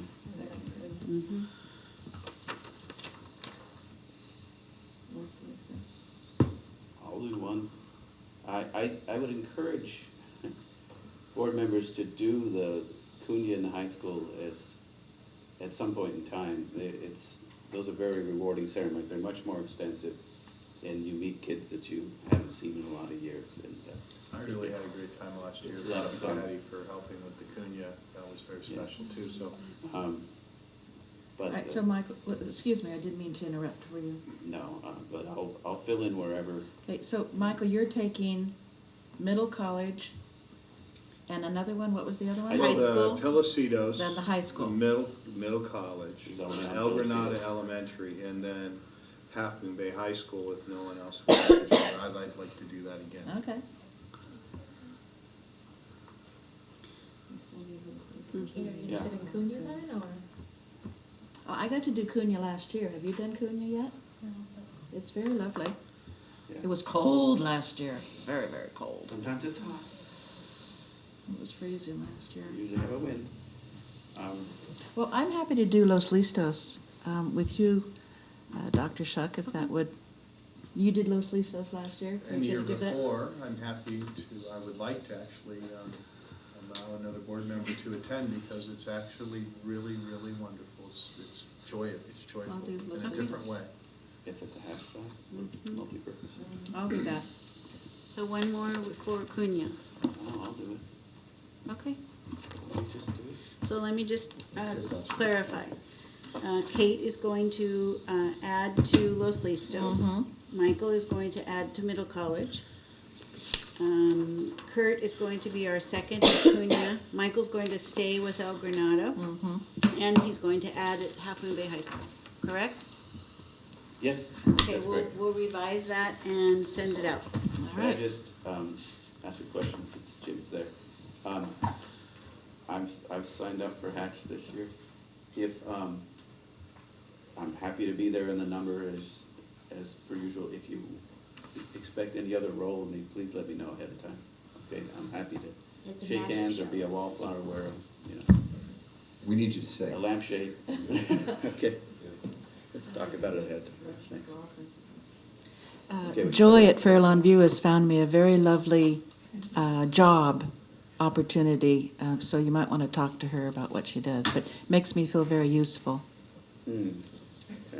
And no singing involved. And the singing. Yes. The best job of all. Maybe there can be a conspiracy, I don't know. All right, All right, we've gotten that taken care of? So then as amended. as amended. All right. Oh, this is discussion. Yep, just discussion. And leads us to item 15C, which is really now 15B. Discuss the progress of the development of the new strategic plan. That's Kate and Freya. Freya? Tell us. Well, we have our next meeting actually on Thursday, so I believe we have not had a meeting since our last meeting. There's really not a lot to discuss, but we're looking forward to getting some more proposals on both communication and professionalism that we can then bring to You. other community groups. Well, even other community groups before they're brought to the board, and then so that we can start that dialogue to kind of narrow down exactly what it's going to be. So do you intend to show us a summary of all the thoughts went into it, or are we just going to look at the final product, or what's the process? PowerPoint. I don't know, we haven't figured that out yet, so Okay. we will. So we're really still working on the goal and the matrices and what are the action steps, and then we want to take, once those are finalized, take them out to the PTOs and the ELAC and the DLAC groups, and the teachers can take them to their teacher meetings, and principals can talk about, kind of so everybody can have a chance to reflect on them out, come back together for one last meeting of the strategic planning committee, and then bring that proposal to the board. And hopefully we'll be able to reflect some of that back and forth. Maybe we can have representatives from different areas and talk about what's being proposed. And maybe that won't be a special study session, but I don't think we've finalized how that discussion will occur with the board. That might be nice to do it that way so that we have a little bit more time, and if other people want to come and talk about the different elements of it, they can as well. Okay. Not there yet. All right, great, thank you. It goes on. All right. Leads us to item 16, future board agenda items. There are 3. We're going to receive updates on the Common Core Plan, updates on strategic planning, if there are, and policy maintenance updates.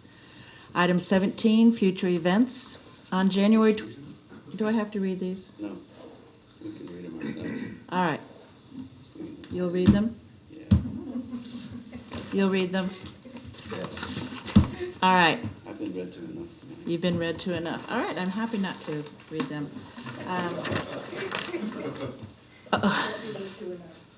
Open session is now adjourned at 9:09.